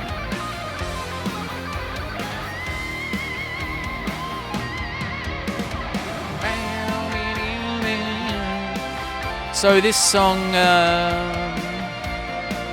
what did we choose to cover this for? So basically I think the initial idea that we had for doing these covers is that Salty would choose an album cover that he wanted to cover. That was the initial concept. And this is one of his favorite albums. And there's a man in the shadows with a gun in his eye and a blade shining oh so bright. There is evil in the air and thunder in the sky and a killer's on the bloodshot streets. Oh, and down in the tunnel where the deadly horizon. Oh, I swear I saw a young boy down in the gutter. He was starting to foam in the heat. Oh, baby, you're the only thing in this whole world that's pure and good and right. And wherever you are and wherever you go, there's always gonna be some light. But I gotta get out, I gotta break it out now before the final crack of dawn. So we gotta make the most of our one night together. When it's over, you know, we'll both be so alone.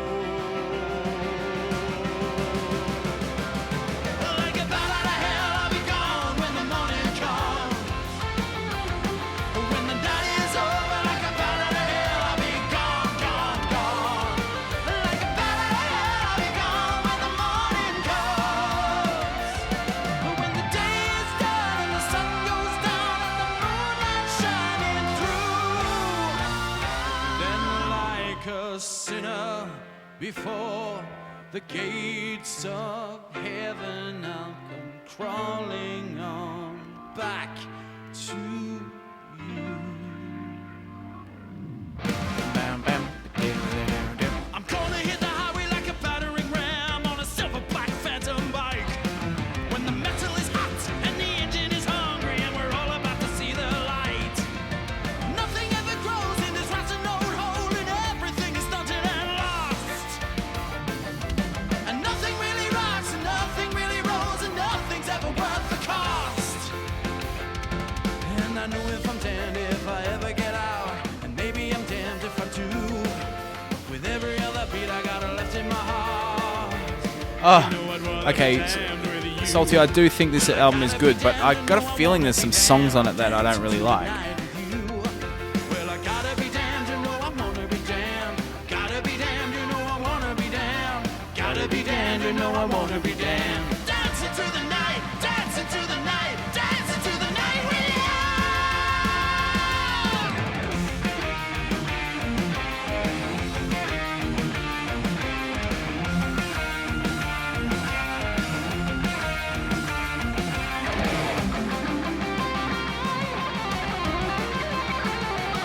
Oh, baby, you're the only thing in this whole world that's pure and good and right. And wherever you are and wherever you go, there's always gonna be some light. But I gotta get out, I gotta break it out now before the final crack of dawn. So we gotta make the most of that one night together. When it's over, you know, we'll both be so alone. Like a bat out of hell, I'll be gone when the morning comes. Oh, when the night is over, like a bat out of hell, I'll be gone, gone, gone. Like a bat out of hell, I'll be gone when the morning comes. But when the day is done and the sun goes down and the Hey Johnny, how's it going? Yes, I have heard some of those Bumblefoot albums. night goes in And he's really good.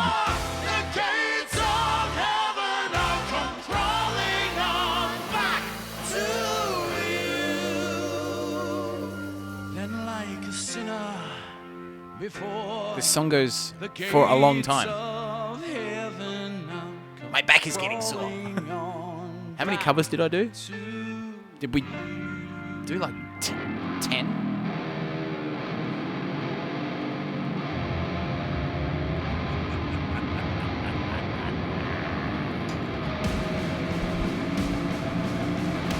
I'm gonna switch chairs.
I keep forgetting I have to talk over this to, oh, this is pretty different, isn't it? Surely. I should really look into what I'm allowed to get away with and what I'm not allowed to get away with in terms of all this cover stuff. Torn and twisted at the foot of a burning pie. And I think somebody somewhere must be tolling a bell.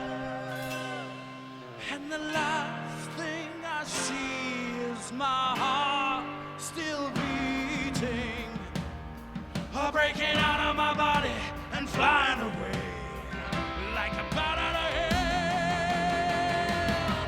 And I'm dying at the bottom of my pit in the blazing sun, torn and twisted at the foot of a burning pine. And I think somebody somewhere must be tolling a bell. And the last thing I see is my heart still beating,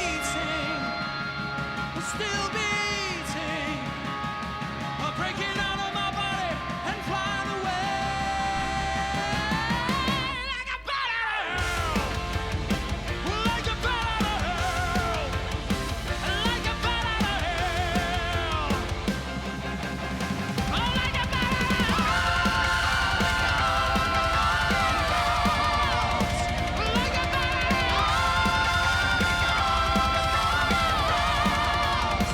like a bat out of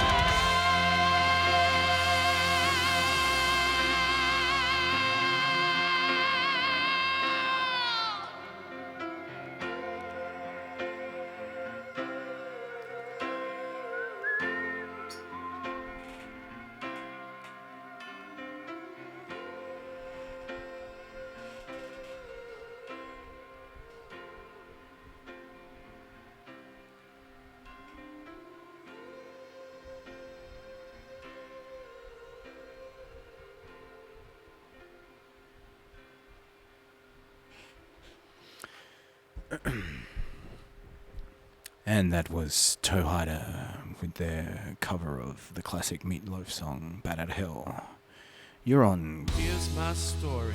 Sad. Okay, so Scatterbrain were a band from the early 90s. And they had this amazing song called Don't Call Me Dude. It all started when she called me dude.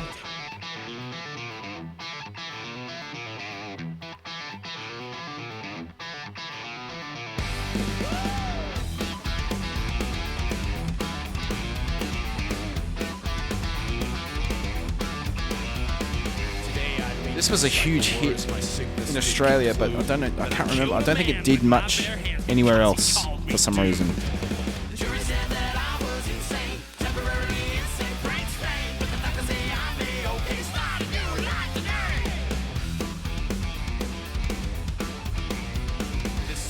start some years ago as I vacationed by the sea. In the California sunshine, just me and my baby. I was in love sky high, when the big blonde Has anyone ever heard of the band? she looked at him, I knew it was goodbye. No. Can you send me a message later, Eric, and remind me? Because I'd like to check that out. Took her by the hand, kicked sand in my face. She looked and laughed, said later, dude, they were gone without Out a to the song trace. to record a cover.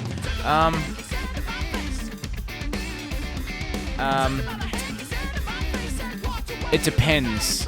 And the waves that could have laughed to words. The length of how long it takes me to record a cover, it really varies depending on the complexity of the song and how, I guess how well I know, how closely I paid attention to all of the elements of the song, I suppose. Hey dude, don't call me dude.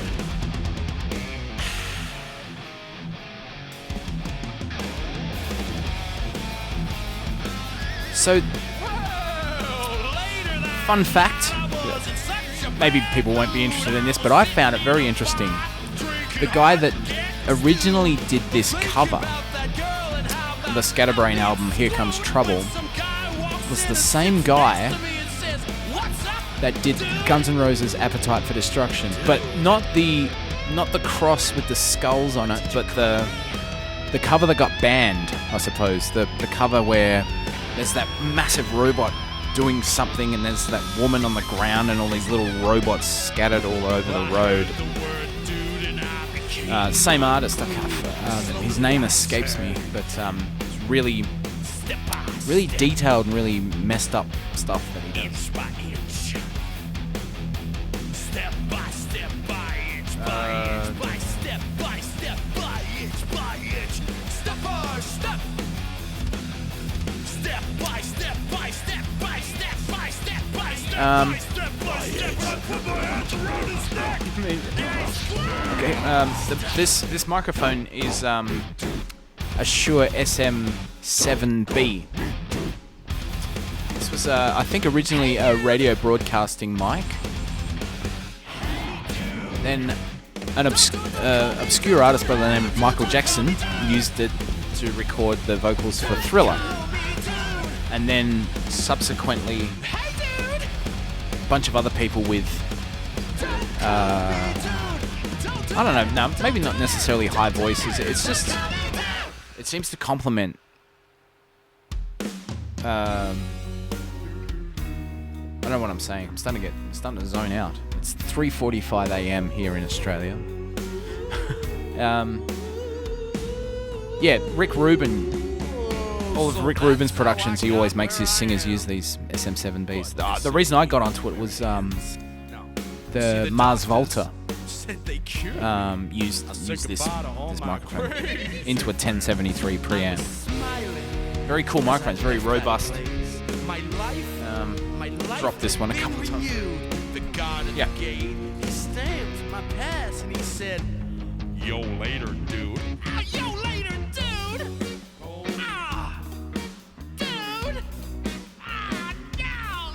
Dude. Robert Williams, yeah, I think that's the name of the artist, yeah. Step by step, inch by inch, and I put my hands around his neck, and I said, "You can call me Ray, or you can call me Jay, but you don't. You doesn't have to call me dude."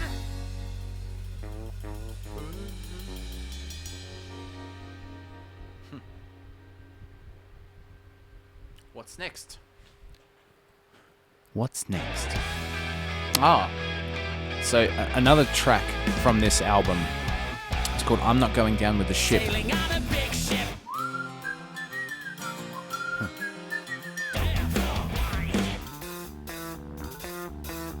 Sailing through a wild one to the other side.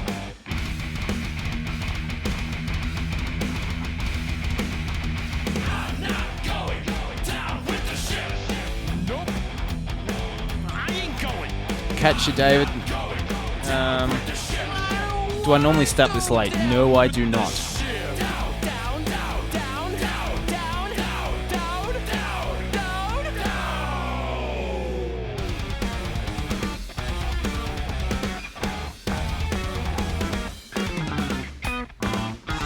Everyone's a captain. Can you tell me where my country?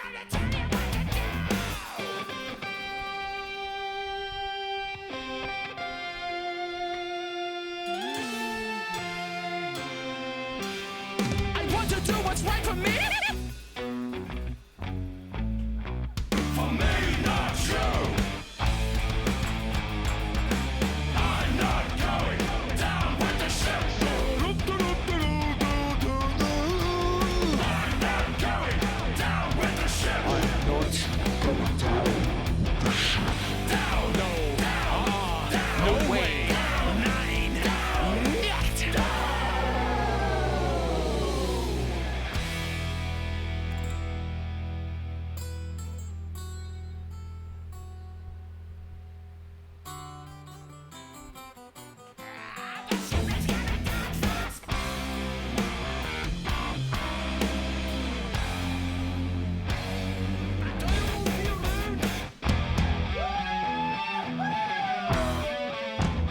I'm jumping in a lifeboat.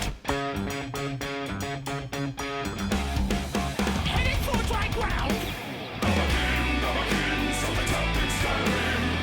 not going down with the ship. No, I'm not going down with the ship. No, I'm not going down with the ship. I'm not going on the ship. You're not making me go on the ship. I'm not going on it. No, I'm not going to go on it. No, I'm not going to go on it. I'm not going to make no, I'm not going on the ship.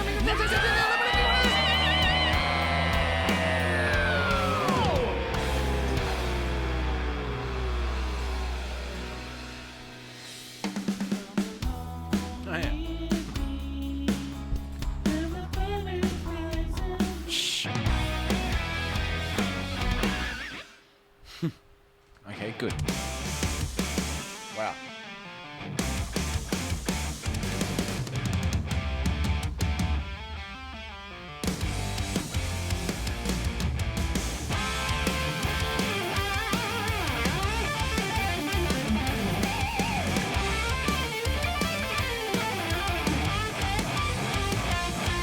So try, little piggy, better watch out for number one. Feel there's a magic way to blow through there. You better put up the shutters, 'cause Lord knows now we ain't stopping till the worst gets alive. Very cool. Thank you. Don't you creep out that fucking road. It's best that you don't go walking through there. Please don't bother knocking, 'cause Lord knows now we ain't stopping till you breathe now. What I miss, we're one and the same. Just give it the push. Yeah, so I kick stone. this album cover was Come on, it's just the done once again by quite a reputable Ken Kelly, who did Rainbow Rising and all the Manowar albums and all of the, like, did a bunch of Conan the Barbarian stuff.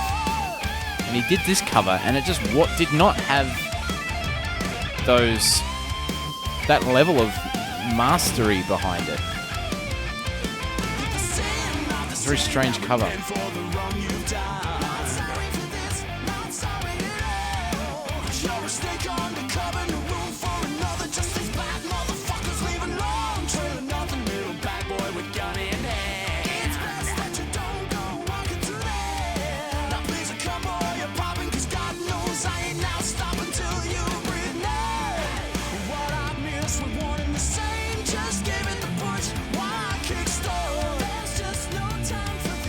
Come on! It's just the hurt I'm looking for. Don't wanna live no more. You've got the guns, I've got the bullets. Don't wanna live no more. Oh, baby, be my lover, go on and pull that trigger. Oh, oh, oh. Oh, oh, oh, oh. Oh, oh, oh. Oh, oh.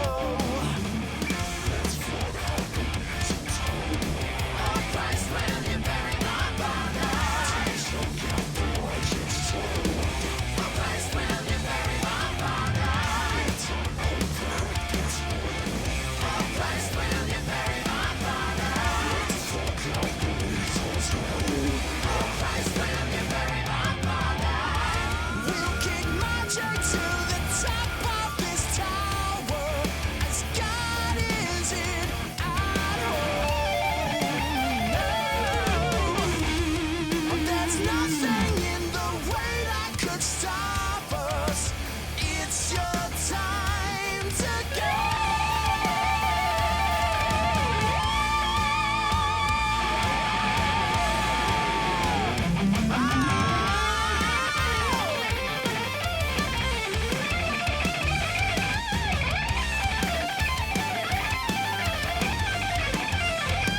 down and pull that trigger.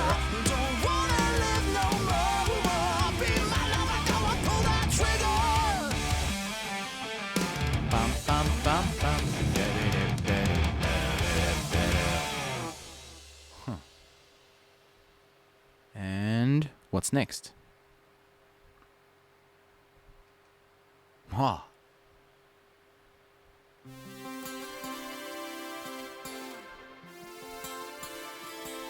This has got to... Yeah, no, this was my... I would have said to Salty, no, look, I really want to cover this song. But conveniently, I think I also remembered him saying that it'd be cool to take the Van Halen logo, the VH, and turn it into TH for Toehider. But I love the glow on the rocks. Yeah.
These guys would have been so coked out of their brains when they wrote that song. Alright, into King Diamond territory now. So the thread here was that there's 3 songs called Welcome Home, and this was the first one. King Diamond scared the crap out of me when I was a kid.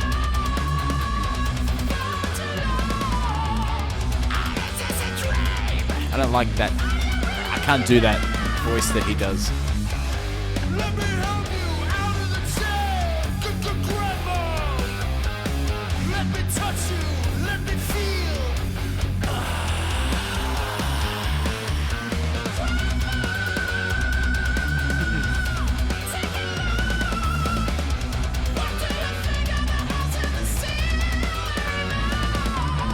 We are going to revive the front door soul. Let me help you out of the chair, Grandma. Let me touch you, let me feel.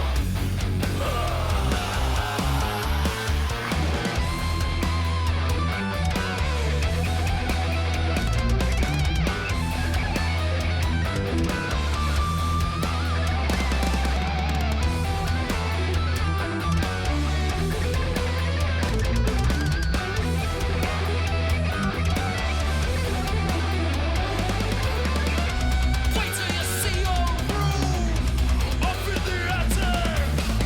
Prepare just like he said.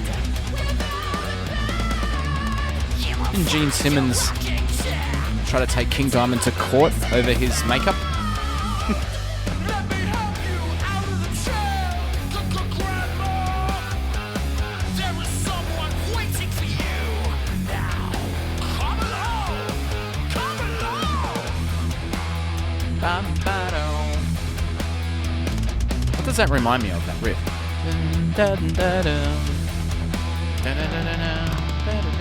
Is that a Black Sabbath song?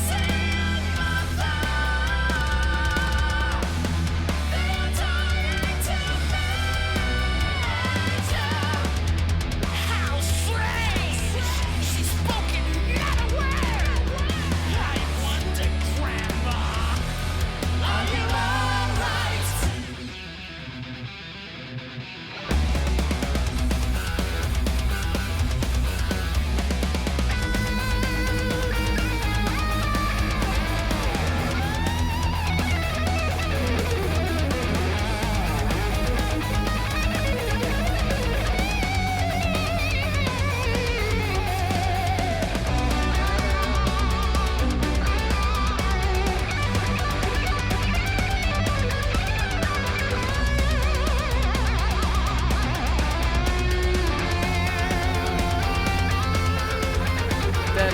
Stargazer, yes! That's it, Maddie.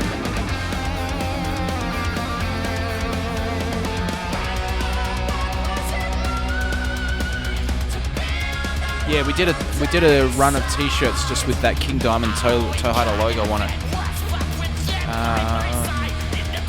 It's July or something. They're all gone now though. Never mind, you dirty little brat.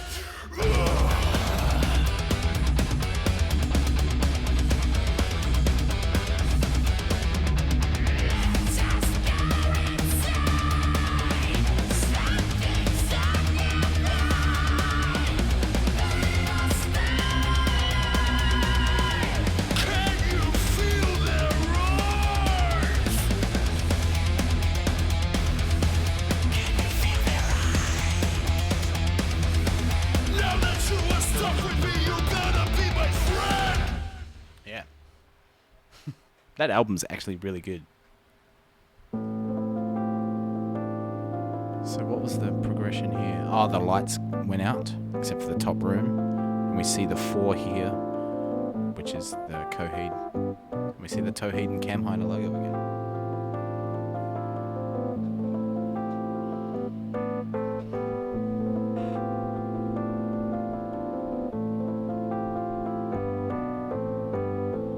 You could have been all I wanted, but you weren't honest.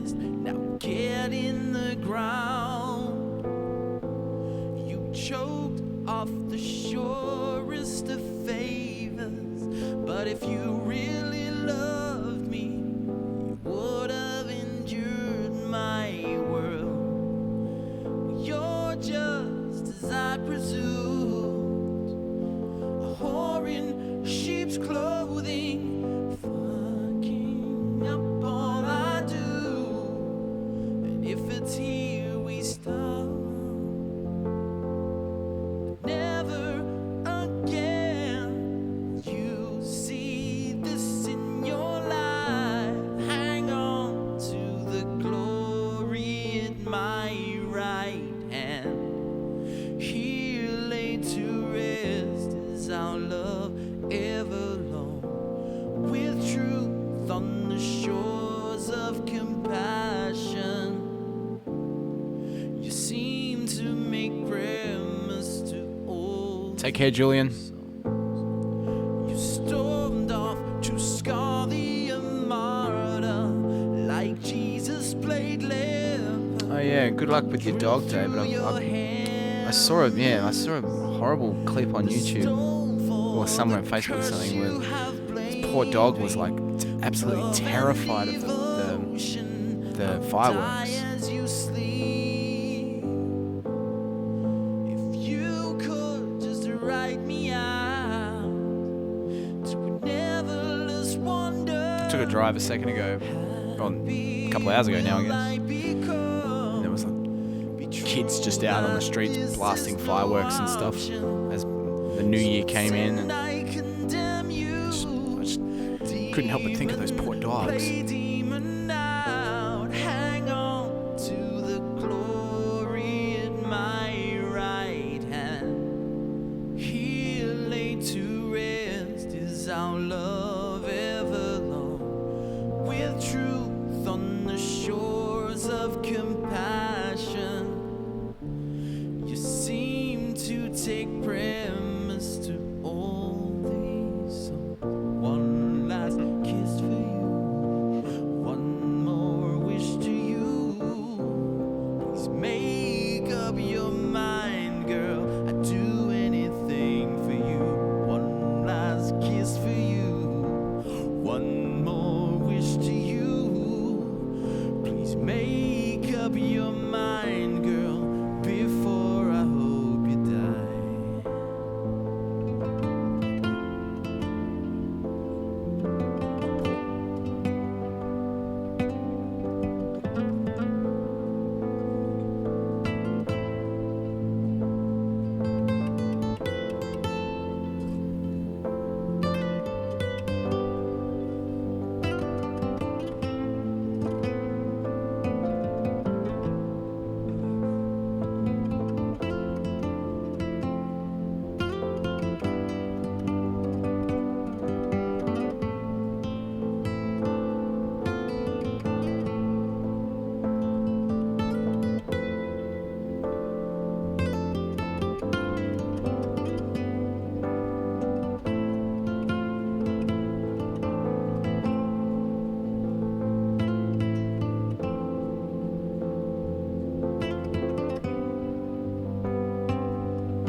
Oh, thanks, man.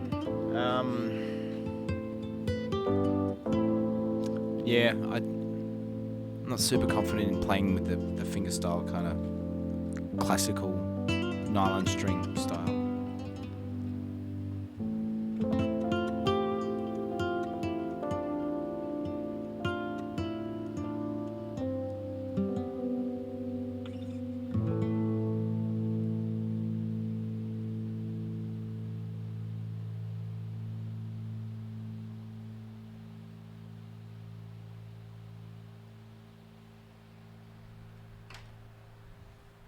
And the third of the Welcome Home trilogy. And the place is all old and there's no lights on. Oh, it's also got the Master of Puppets Toehider logo.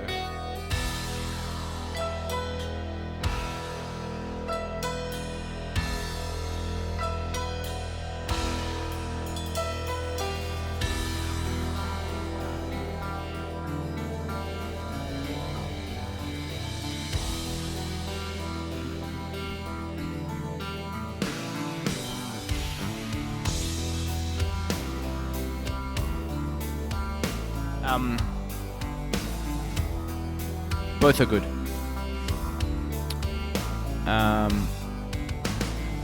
Yeah, sometimes the finger thing I'm getting better at. I think with nylon string it sounds a lot better as well if you use fingers than with a pick. Something's a little bit lacking in the tone, I think. But it's just a matter of preference, I guess.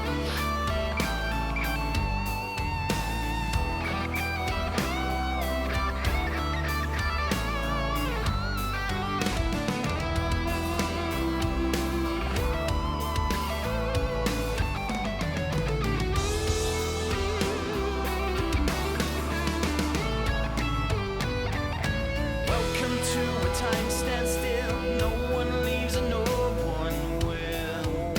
The moon is full, never seems to change. Just labeled mentally deranged. This is one of the first songs I learned to play that on guitar, I think. Actually, no, it wasn't. It was one of the first songs that I learnt to play by ear. I got it wrong, but I got most of it, I think.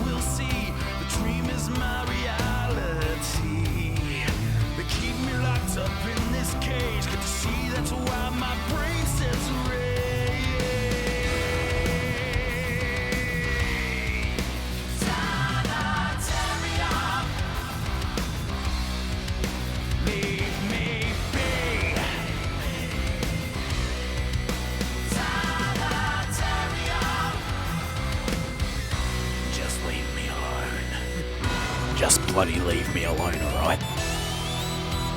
You flaming glar. Just bloody leave me alone.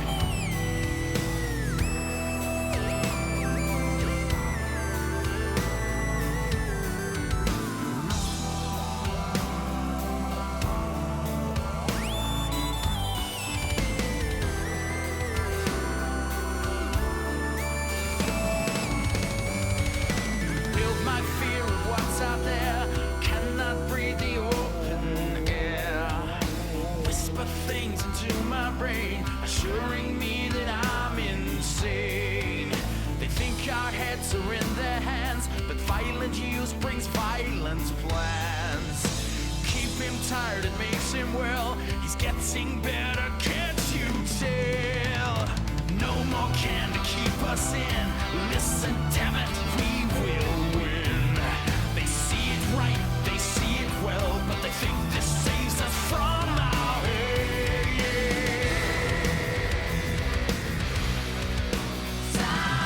Sanitarium, leave me be. Sanitarium, just leave me alone.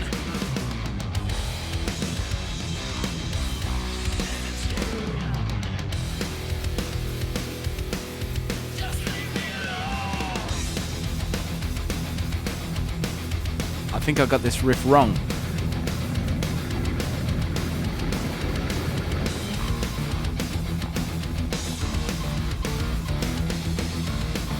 I got a feeling it doesn't quite do that. Anyway.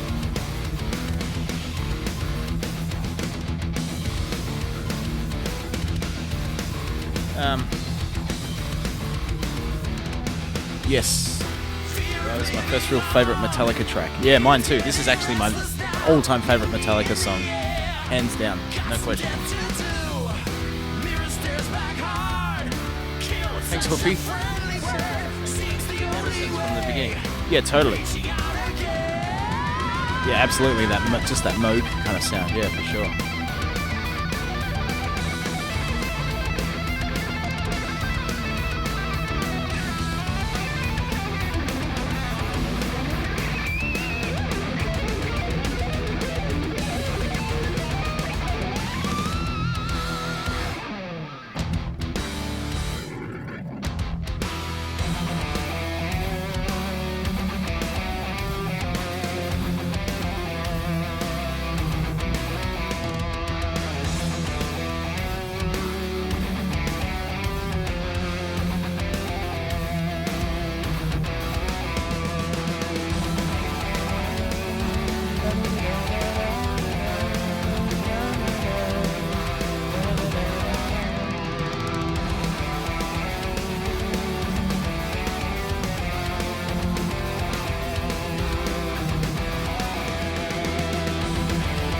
Oh yeah, yes, it is the one solo.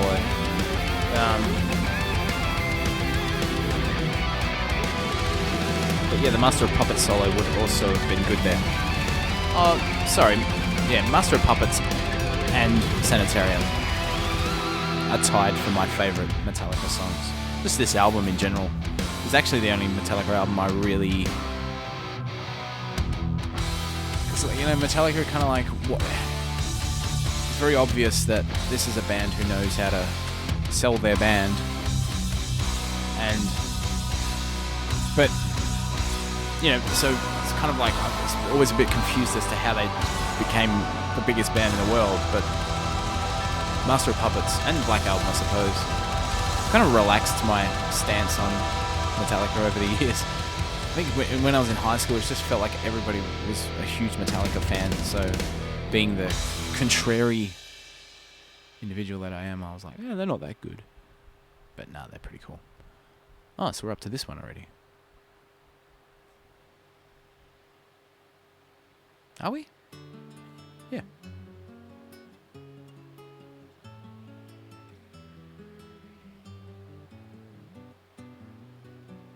There is unrest in the forest, there is trouble with the trees. For the maples want more sunlight, and the oaks ignore their plea. Ba-do-bid.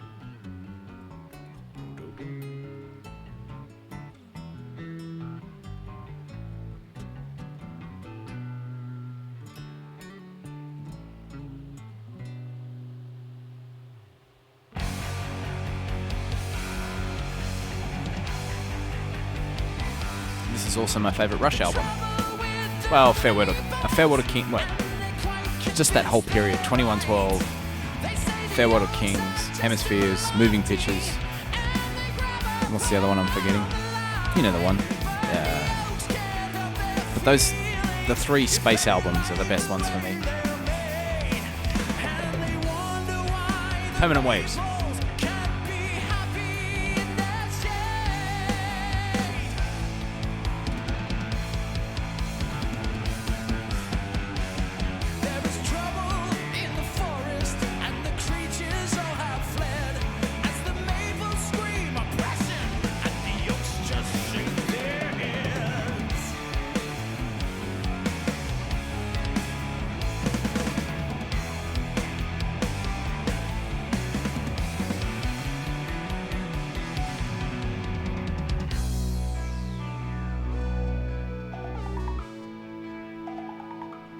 Still remember, see, because I heard this album, so my brother came home with a Manowar album when I was a kid, like in the 90s, so I was listening to the most unfashionable stuff. I don't know where he found all this. It's so odd thinking back to those days, like how we found out about stuff. This must have been through word of mouth and whatever, but I had this Manowar compilation album called The Hell of Steel, and the cover was just really, really awful. But that's what got me into the kind of, yeah, kind of sword and sorcery lyrics. But I was in a CD store, and A Farewell to Kings was in like the bargain bin. I was like, oh, this must be like, it's got Kings in the title. And I thought, Farewell to Kings, it must be like King metal. King metal. Took it home and it was like, I absolutely loved it. It was completely different to what I thought it was going to be. This whole other level of lyricism. Just the odd times, and it's kind of like the first, apart from Pink Floyd, I suppose, is probably the first like progressive rock album I heard, because The Wall was such a massive thing. Everybody's heard of The Wall. But I heard this and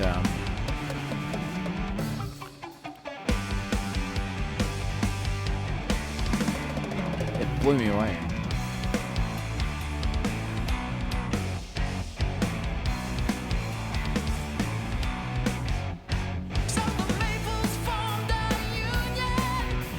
Yeah, Hell of Steel is awful. The band didn't even... there's like some contractual thing with Atlantic Records. They had to release like 3 albums and a compilation album or something. So they had nothing to do with that album. Okay, I'm getting tired. I think we've got one more song left, have we? So this one was because of Halloween, the month of October.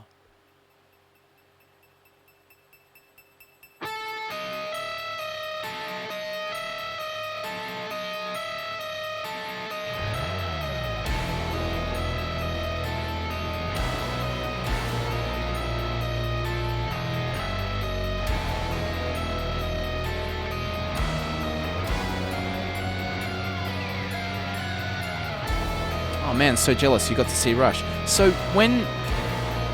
This is how much of an idiot I am. So to preface this, I kind of feel like Rush... just not a thing in Australia. Like, there's no Rush fans. Never met a Rush fan. No, I have, I suppose, but... Like, they I don't, as far as I know, they never toured Australia. Even at their like commercial peak, you know, with Tom Sawyer and all that stuff, they were still very unknown. They just weren't a thing here. So I always wanted to see them, and in 2013 when I went over to Europe to do the Theory of Everything, the Rush were playing like that the week that I got there or something. But it was like the day I got there or something, so, and I didn't end up going. So I really regret that. That happens to me a lot. I remember getting an opportunity to see Brian May with Cozy Powell on drums. Missed it. Again, opportunity to see Heaven and Hell with frickin' Dio, and I just didn't go. I've got to stop doing this.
Bass sound is horrible.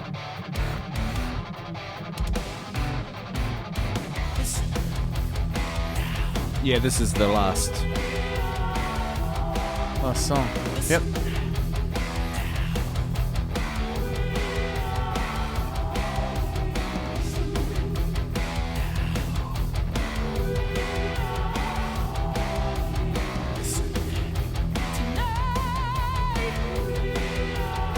So there'll be a new cover in the next couple of days, or maybe. I don't know. Salty hinted at it. I saw in the chat earlier.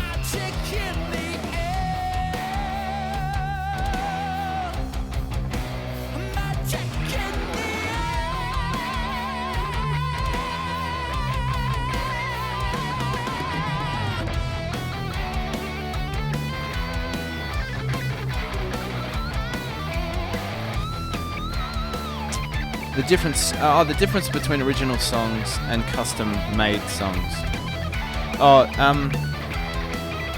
So on Patreon, there's a $80 tier where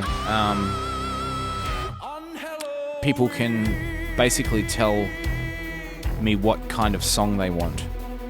Whether it could be anything, any theme, any sound, like any kind of style, or anything they want really. Whereas an original song is something that I don't really have any external advice for, I guess.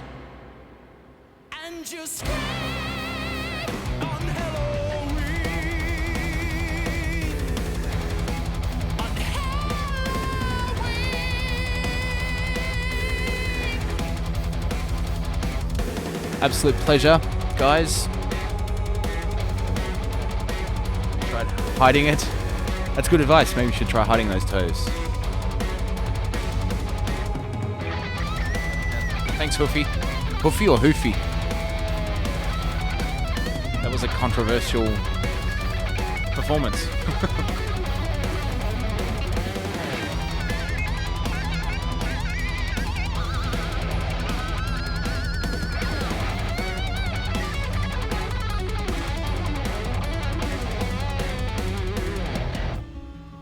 Darkness. Where am I now? Happy New Year to Eric. What has happened?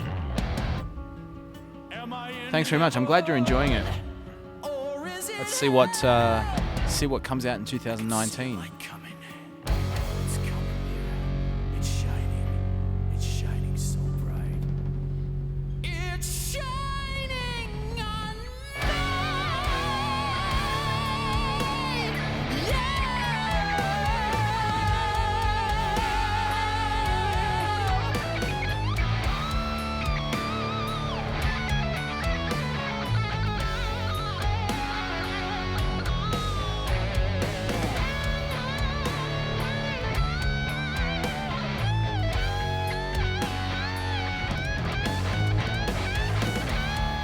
I'd love to go to the States, Thomas.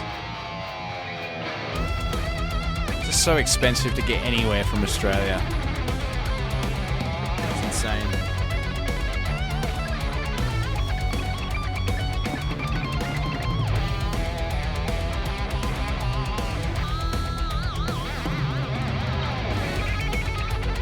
Happy New Year, Silent Lucidity.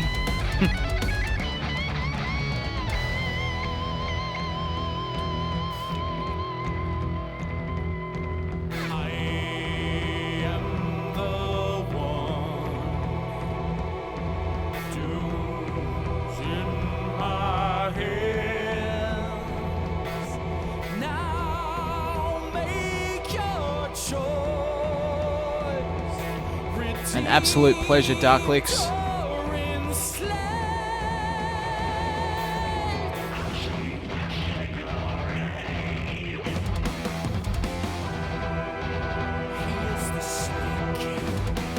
Happy to remember to check if Woolies in your area is open tomorrow. Wait, what's at Woolies?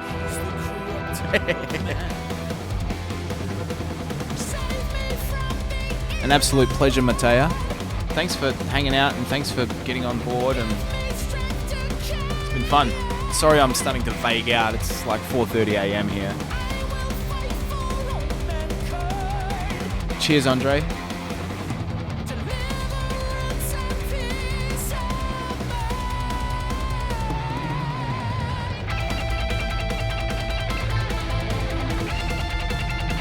Yeah, I've definitely released a new album to the general public, like in a CD format. That'll still continue to happen.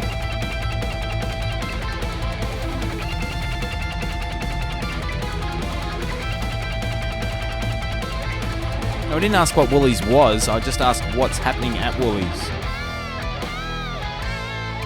Try to refill that Makona. Yeah. Probably shouldn't drink any coffee now.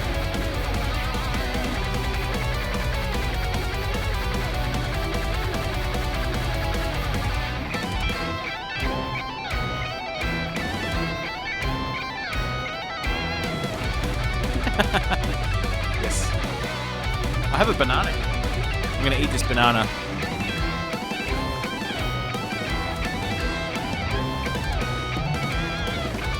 Cheers, keep contact. Be sure to keep contact with us.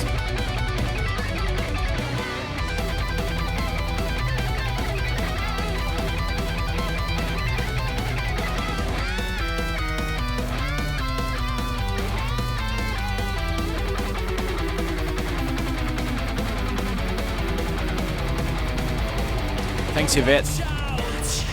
Happy first 2019 sleep to you also.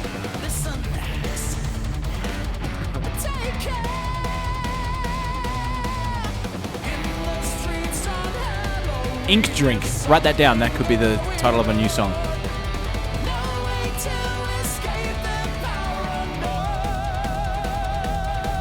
Oh yeah, that is weird.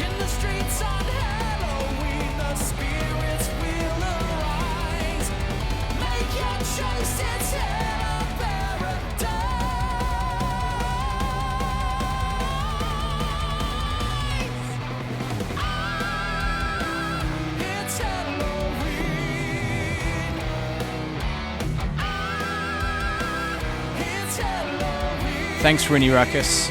I appreciate your devotion. What's the word I'm looking for there? Commitment.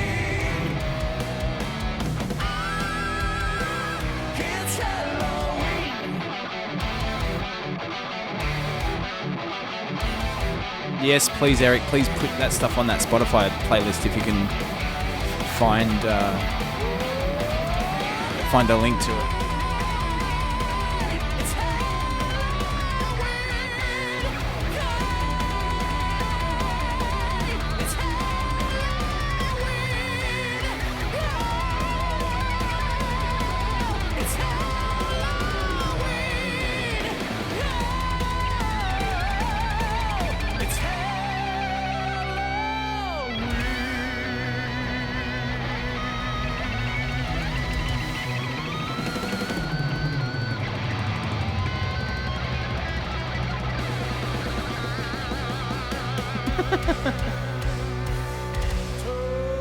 I don't think there's many Aussies here. It's just me and Salty.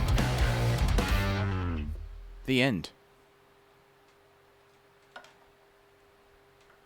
Well, that was certainly an adventure. Thanks for listening and getting involved. And happy birthday to 2019, I guess. Don't blame all of your problems on the year. The year didn't do anything. It's just a year. Whether the year was good or bad seems odd, right? The year is just a thing. It can't be good or bad. It's a year. It's a length of time that's happened. And I don't know what I'm saying. I'm gonna go to bed now, and I'll see everybody on Patreon soon. In a day or two. I love you all. Good night.